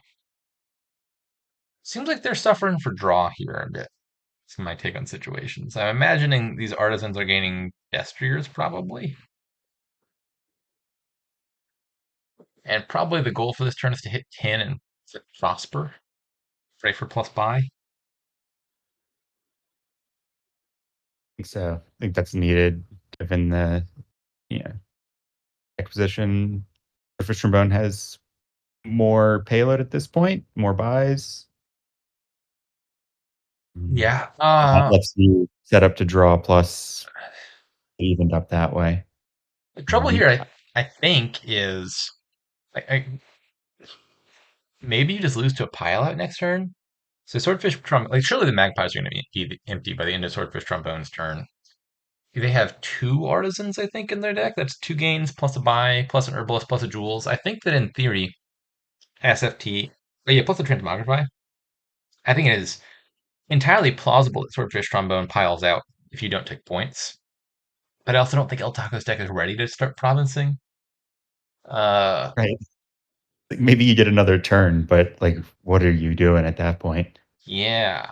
Uh, so I think probably the best play is just to add a little bit of draw, click prosper, pray your opponent doesn't pile out, and that you get another turn, rather than playing it safe and taking a province to avoid losing immediately and then just losing slowly. It's not entirely clear. I mean, like, you could just say, I've missed the window to take plus buy and click prosper. I'll just buy a province per turn from here on out and try to, like, artisan gain duchies for extra points. Maybe that's better. Seems pretty desperate either way. I can see the argument that maybe that gives you a little bit better shot of actually winning than playing the long game any other way. I would definitely take Swordfish Trombone's position in this game. Especially with the hand that we're seeing. Yeah.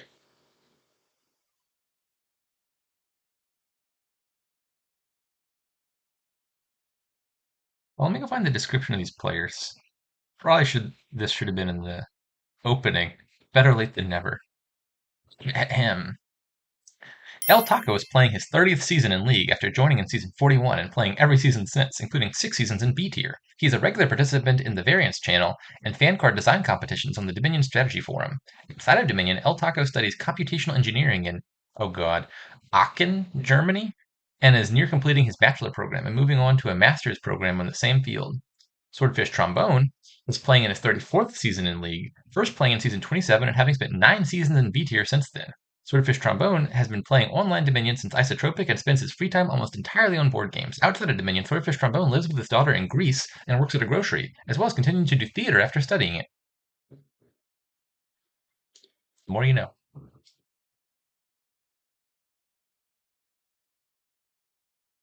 Okay, yeah, so they go for Prosper. Swordfish Trombone probably piles out with his hand, but I think the Prosper is not unreasonable. He's gonna kind of got to pray that you get another turn. Zeltaco. Uh, Interesting choice. I think this probably makes sense. They gain an artisan to hand. Like you're not sure that you're going to draw your deck, and so you could gain an artisan and then pile out if you're drawing well. And then use it to just gain duchies if you're not, rather than committing to lowering piles and then maybe dudding and opening up a pile out for your opponent. Yep. Makes sense to me. Gives you the options in an uncertain situation where you're ahead, which is almost always good. Okay, so I think I had my numbers backward a second ago, and I thought Swordfish Trombone was up by 1 in points. That estate could make a difference here. Um, this looks like it's not enough. Yeah, so Swordfish Trombone had to find every card in the deck to pile, including using the Transmogrify. If they found the third Artisan and the Jewels, they would have enough to empty Village Green's Destriers and take a Duchy. They didn't get there. Um,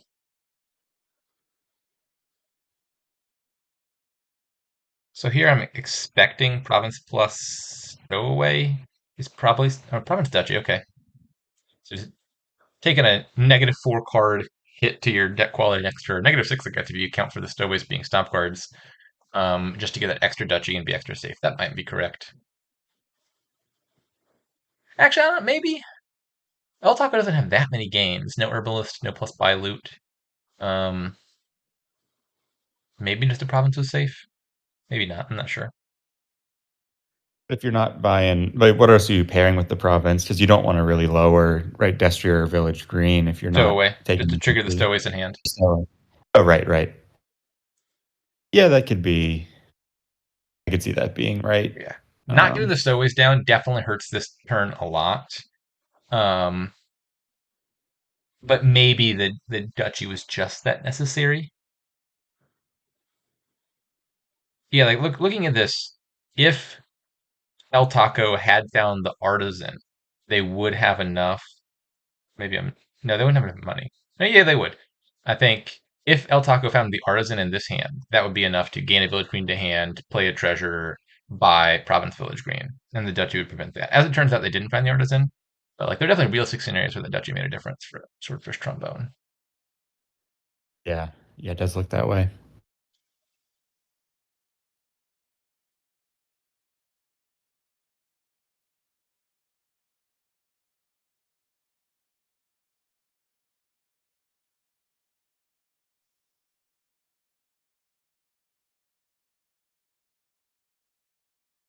Gaining a copper. Ooh, look at that Sextant Village Green synergy.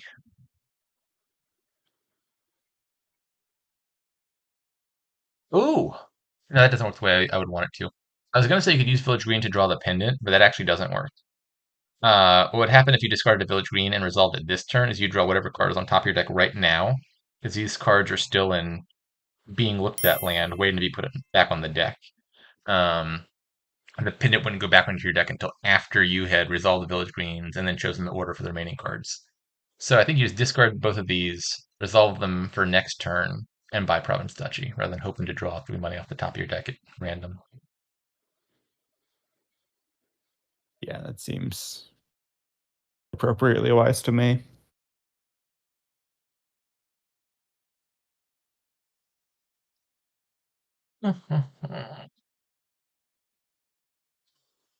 Wait a second. I thought Swordfish Trombone had another artisan down here. Did I make that up? The artisan's 4-1. I don't know. I realize something is wrong here. Artisans are not where I thought they were. Perhaps everything I said about the pile-up threats was miscounting, if I was wrong about who has what artisans. They had jewels, though, that enough. I don't think the jewels alone was enough. Could be wrong. Um, what were the numbers at the start of the turn? I've already forgotten. It seems like they would have been short on gains for his trombone, even They with gained a everything. gesture. Maybe it was gesture at 3, village green at 2, and so they needed 6 total gains because they also needed to take a province. And they had herbalist jewels for 3 buys, plus a transmogrify, plus they needed to play 2 artisans. And if they only had 1 artisan in their deck, then that wasn't enough. I don't know. Now I'm doubting everything. Perhaps I've been deceived by an evil demon this whole time.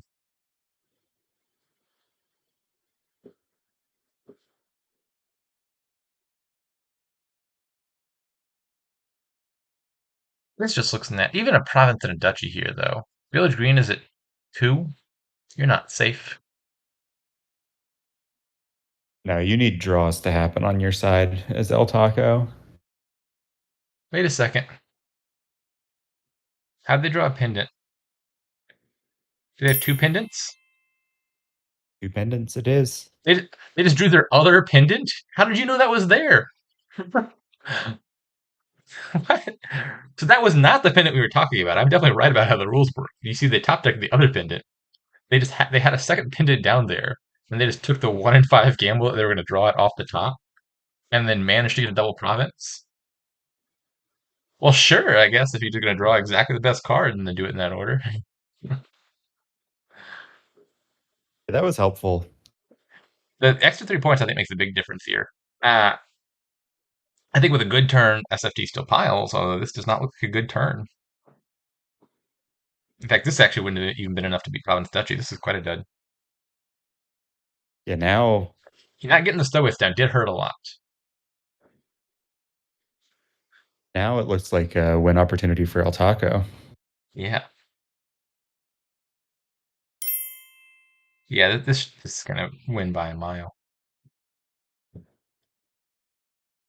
Okay, El Taco was looking quite behind here for quite a while. Uh, that bad dud there got him back in the game. I mean, to some extent, it was predictable. They gained that duchy instead of getting the stowaways down for an extra 4 cards in hand. Um, I still don't hate the duchy gain because there are scenarios where the duchy gain wins them the game instead of losing it. Yeah, in retrospect, definitely the stowaway in this particular game would have been better. But maybe it kept them safe appropriately in an average game. Alrighty, 3-2 for El Taco going into the final game. All right, there's no draw in this kingdom, so we're probably playing something big moneyish, which I think makes Coven look reasonably good. I think it's probably the best payload here. I think that beats out Idol. I could see playing with Falconers maybe. Falconer gaining Cabin Boys looks nice. Your opponent's probably gonna get a bunch of 2-type cards. You can resolve that for free on your turn. Cobbler could be good. Again, gaining Cabin Boys, maybe Transmogrifies. Um, I think some combination of like Falconer, Coven, and Cobbler look like the good fives to me. And then you're probably winning a little bit on the early side. I don't think Miser is worth it, but you never know. Your road network looks pretty good here. I click that at some point. Yeah. This all seems right to me. I think I probably still want Transmogrify in the open. Yeah, I think Then Transmogrify and a silver looks correct, I would think. yeah, you're just Cabin Boys. Coven seems most important to me initially, and then probably Falconer, and then probably Cobbler, although I'm not sure the order there. Great. I'm going to make the bold claim that I was wrong and that you should skip Coven. I'm thinking about, Falconer and or Cobbler probably get you Cabin Boys faster, and that gets you to 8 a little bit sooner. And then, well, no, I don't know, maybe. I was gonna say this game could end quickly because you can transmogrify provinces and stuff to cause a pile ouch. But the person rushing Covens might just be ahead in points early because of all the curses. Like, even if they don't drop, the points can matter. So maybe you're not in a position to pile it on them using the transmogrifiers. I don't know. I don't buy the Coven skip. I also don't buy the Miser buy. I don't believe in Miser. Yeah. I mean, like, there's no other way to trash coppers, so I guess Flames Gift. But like, Miser is slow. Miser causes you to miss five a bunch, and the fives look relevant to me. I don't think Miser pays off in time, but I'd be interested to be proven wrong about that. Yeah, no, Miser looks terrible to me. Not only is it like it itself is kind of bad because it stopped you from hitting five, but it trading off with Transmogrify, which looks like a great opening to me. Yeah, and it stops you from hitting even like 4, which is important to do to if you're building the Miser thing here. Because you need like Yeah, minstrels, because that's your draw. yeah, Like that's like for imagine best case scenario, you draw a Miser, three coppers, and a silver. You just barely hit four off of that hand. Anything else, and you're hitting worse numbers.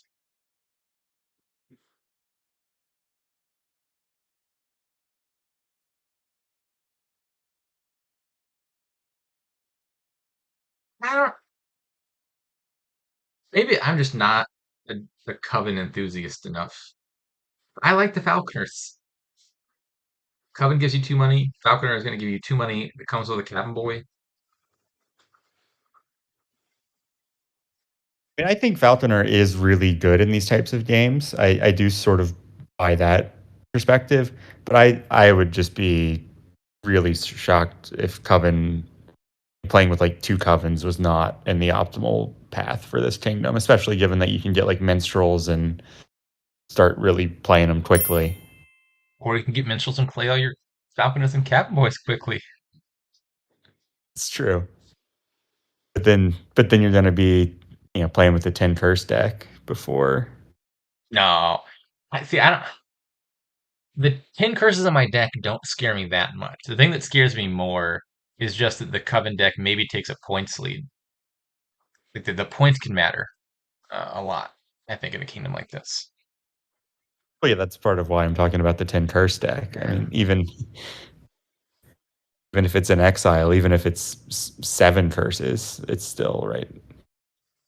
There's a difference there. I don't know. I mean, I'm not 100% sure, but I would be surprised if Coven was not on an optimal path. Anyone want to test this with me right after this? Play a game of Covener versus Falconer in this kingdom? Covener. Coven? I'm probably up for doing it. Okay, sure. We keep it in the recording. We'll demonstrate for posterity whether Coven is good here or not. We should play each other's strategy as a Yeah. demonstration. As long as player one gets to be Falconer, so that I'm proven right. Right, because that's the only thing that actually matters. Right. Everything else is just bluff. Exactly.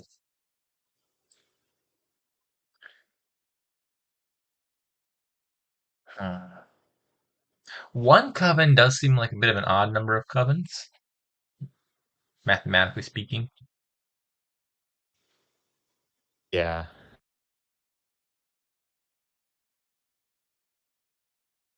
Yeah, one coven is always an odd number. Yeah, like with coven, it usually has to be if you're going for covens, you're saying I'm not building that much of a deck. I'm just going to play these quickly enough that it shuts down your deck. And if you're giving them one curse every 2 turns or so, that's not fast enough to do that.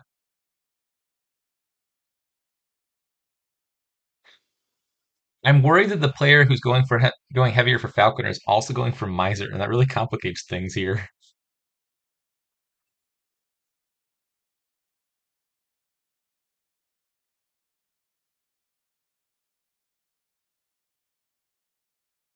Miser thing will, I mean, you had some festivals, right? At some point, you can hit a decent number. It's not like completely non-competitive I would agree at with the that very least. assessment. I'm willing to say this kingdom is weak enough that Miser is not completely non-competitive.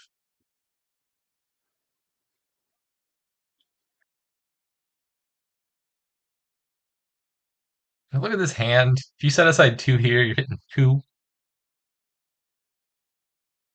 Sad times. They still have 2 estates in their deck.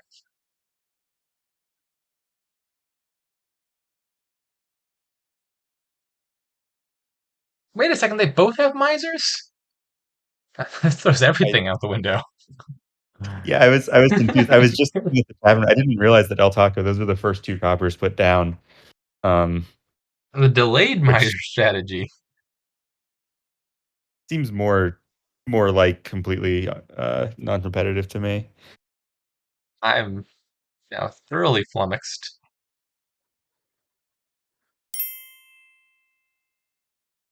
Yeah, I would delay it until like a distant future kingdom.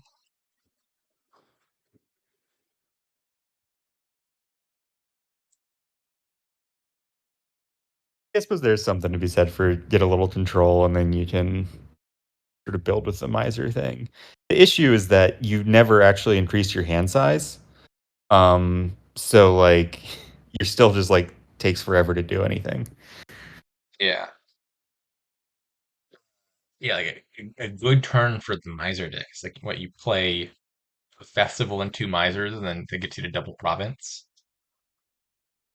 That's the dream.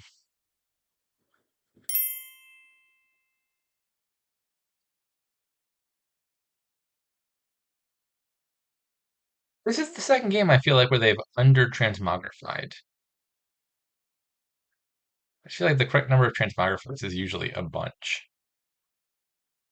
And here you can turn your fours into auto playing falconers, and then right at the in the end game here, if you have like three transmogrifies or something, right, that can give you a lot of pull. Yeah, like if my opponent is playing with a bunch of Misers, it's transmogrify the provinces into provinces before your deck gets online.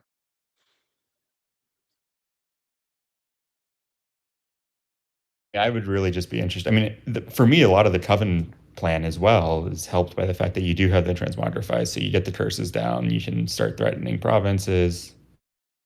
I don't really know. I mean, the other stuff is, I mean, and Coven's not like super fantastic. Seems better to me than the Miser thing. Yeah, I don't believe in Miser. But Miser is going to win this game. It has only that choice. Yeah, I'm looking at these minstrels that are naturally sifting past all the coppers and thinking Miser's just not that important here. If you're building the Falconer more heavy deck, I mean, both decks use Falconer and add Cabin Boys, but if you're focusing on that, Yeah. just getting the Minstrels and Cabin Boys, like that's going to be your fastest path to success. Just keep playing your Falconers as much as possible, more than anything.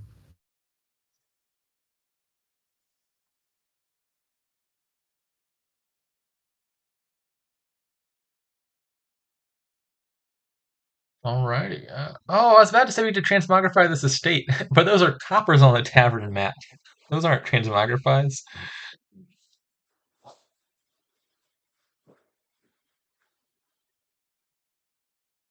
Transmogrify is a little more useful on the tavern map than a copper, typically. Tad. What are piles looking like here? Not super low.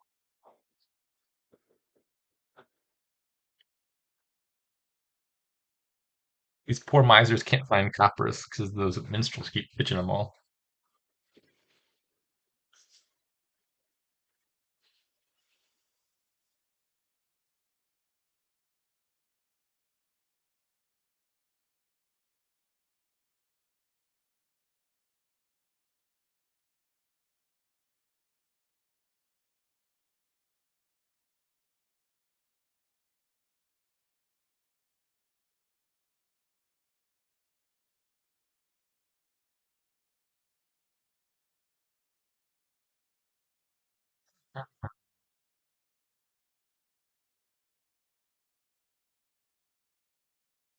So it looks like we're not finding another copper this turn. So you're probably playing the misers for money. They're each worth 4, so you can have like 12 by province and another cabin boy or transmogrify or something.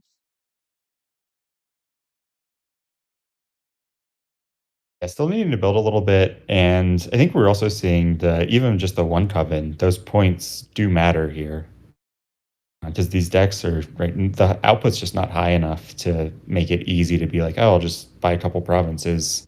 You need to keep building. Yeah. Oh, we're gonna get to a copper after all. It seems like, at least potentially. You'd set aside a miser.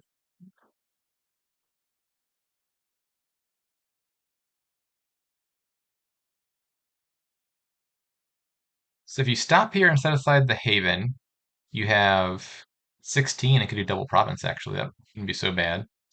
If you set aside something with the Haven that's currently in play, set aside something else with the Haven. That sounds like it's hurting your deck. I think you'd set aside the Haven. Don't trigger the shuffle of coppers. I think there's, what, 3 of them down there? Yeah, for sure. Set aside the Haven here, I think.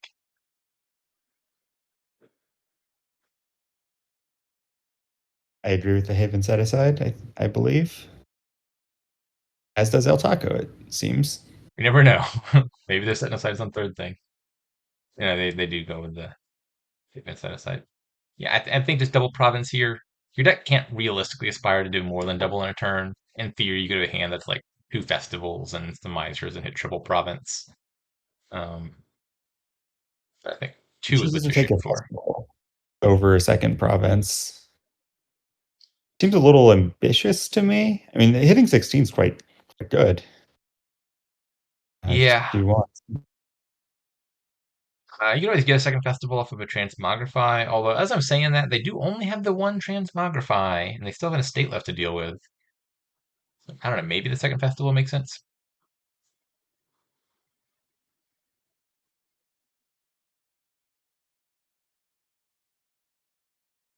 Province here, presumably, or maybe this is Road Network. This would be around the time you want to start thinking about Road Network. I could see buying Road Network here over Province, maybe. Especially if you don't have 8 money, that's a relevant consideration. I just kind of assumed they'd have all their coppers down by now. Silly me. Yeah, I like the Road Network buy there.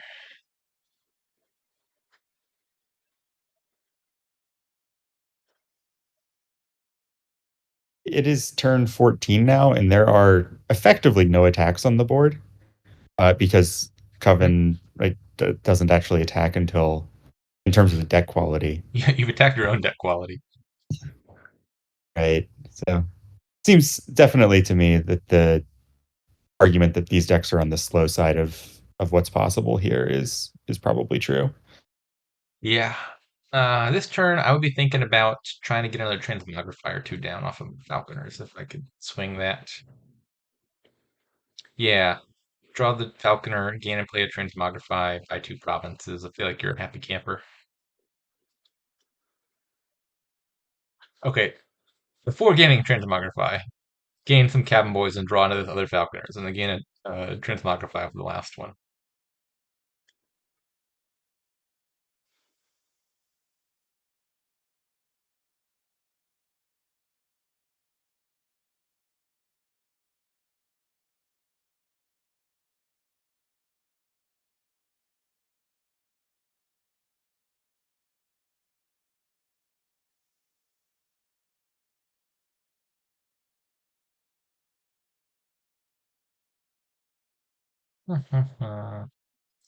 Is it possible to hit enough for 2 provinces and a road network here? That next card is a festival. You need 21 money. You got 8, 10, 12, 22. Yeah, that'll do it. You just set aside the copper with the Haven.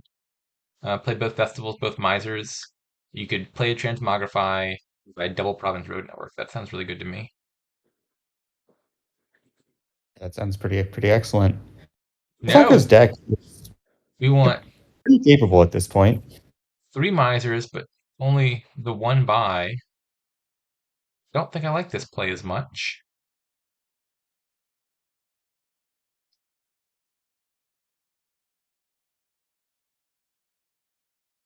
That was a lovely minstrel. Why do you have so many estates? I see a transmogrify in this deck. Why are all the estates also in this deck? How did that happen? What'd you open with? I SFT opened with open mic. Miser. That's right. That's That explains so much. that's the full explanation, right? That's all you Yeah. need. The delayed miser definitely Yeah. looking like the right approach if you're going miser here. It is interesting how the more you delay Miser, the better your deck is. More time, higher percentage of the time that you weren't playing with miser Yeah. is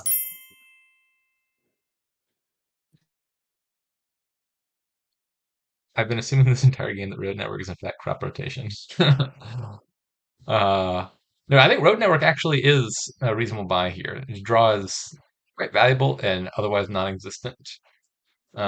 Obviously, crop rotation you could buy as early as like turn 3 if you manage to spike it.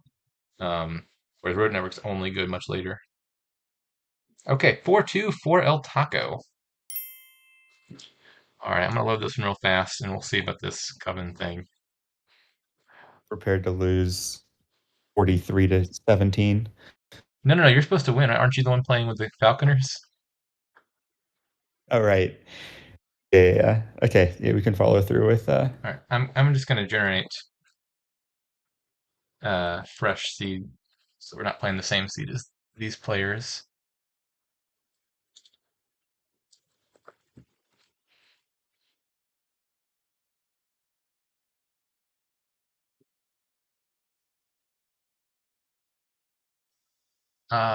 Select kingdom cards.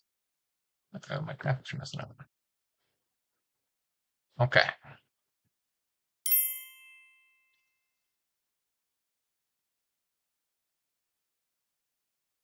So is the player going for double? I'm going for Covens, right? So I should probably open double curse so that the curse pile lowers more quickly than the Covens trigger sooner. yeah, that seems right. That seems like that'll be fair. That'll just adjust the decision making capacities appropriately between the two of us, right? So Is it waiting on you to ready? oh wait, it is. Yeah, sorry. I Okay. thought I clicked it. I must have clicked it at the wrong time. It did just switch over to the new server, I think, which I think can unready you. Okay. Transmogrify first and a silver. Go ahead and buy a Coven. Feel dirty. Grimy I'm even. getting the obvious. Well, I'm hitting 5-5 here, so Wait, that's just how good Falconer is. that's the felt. That's a result of my falcon.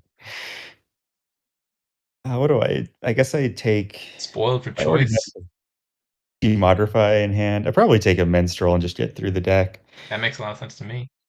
That was not the best minstrel pitch. Uh, No, but I get to keep doing it. my draws are still looking reasonably good here, I think. Oh, I didn't find my transmogrify. I just realized it bottom deck. Maybe this is still fine. Uh, take a silver. Third Coven? Am I just all in on Covens? I don't know. Guess I'll take silvers. Like I'm going to be taking like transmogrifies. Um, I can turn them into Oh no. fours. Activated the Falconer.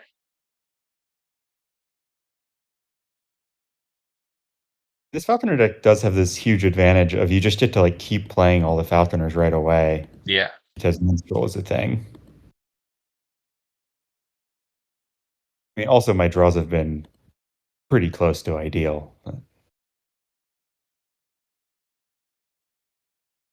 Does it even matter what I do? Let's do this. Oh yeah, you did get the turn 3 transmogrified play. Uh,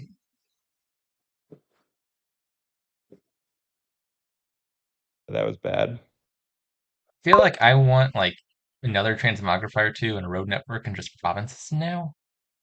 Um, I don't know what order at all to get any of that in. Road network feels a little bit premature. I'm not sure how quickly you green. I don't think I want a fifth coven that badly. I'm gonna click that. Yeah, I think I'm not greening for a little while still. Interesting. Okay.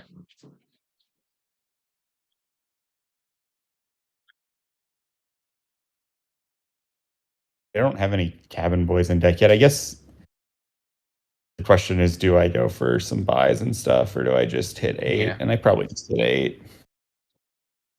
Yeah, it's not entirely clear. Obviously, that deck can build a lot bigger because you're gaining a bunch of stuff off the Falconers. At the same time, you probably want to still be trying to win the game before the curses drop. Yeah.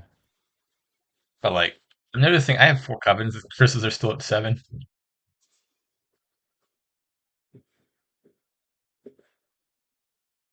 Let's see. Could just hit 8 here. And then you activate my trap card.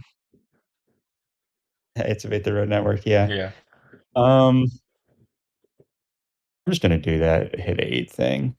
Road Network is actually pretty ugly when you look at it closely. Look at that horse, or the guy next to the horse. The castle's all right. Yeah, I've never most Dominion cards I haven't looked at the art of ever. So I'm doing this now for the Red Network for the first time. Did you And try those yeah, quizzes? oh no, I don't. You should. You I've do no. great.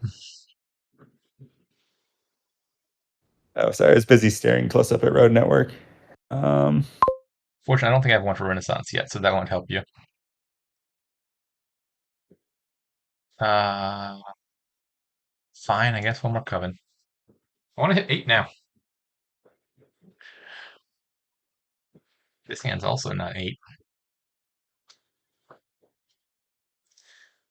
Horse looks like it's facing away right up until the head. Yeah, it does. this Falconer deck sure does wheel spin. And that's what's important in Dominion. Spinning is winning. I'm gonna say let's just do this. Did I bottom deck covens or something? No, I think that was a clean shuffle.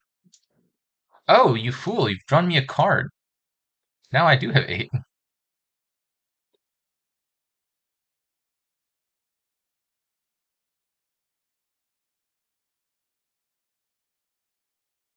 I feel like I want more cabin boys, but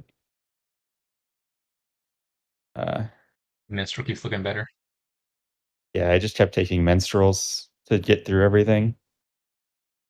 What is this? I need to do this to.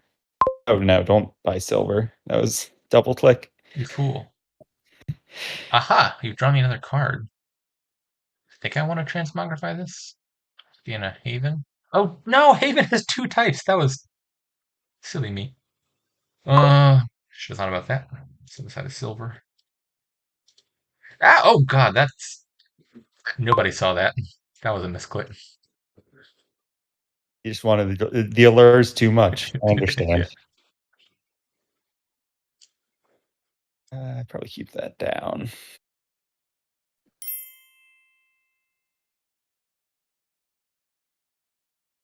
fact, You Road don't have Network's making a big difference here. I think I've had 2 different turns at least where the Road Network was quite impactful. but this was an 8. Um, I don't know. Was there a turn where you seven. could have fit Road Network in? I certainly could have bought Road Network earlier. I think if anything, I have too many menstruals. Um, I probably just want to hit 8. I'm gonna hit 8. This.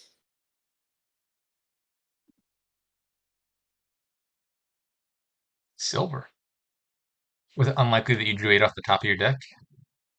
I had 3 minstrels on top, so I Hmm. figured we would just do Just it leave them there. That this makes way. sense. And let's see. I want to turn. Do you find playing each other's preferred strategies encourages self-sabotage? Well, of course, playing one of Breppert's strategies constitutes self-sabotage.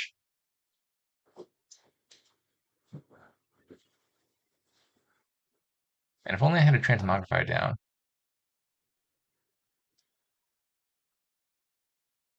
Festival. I don't know.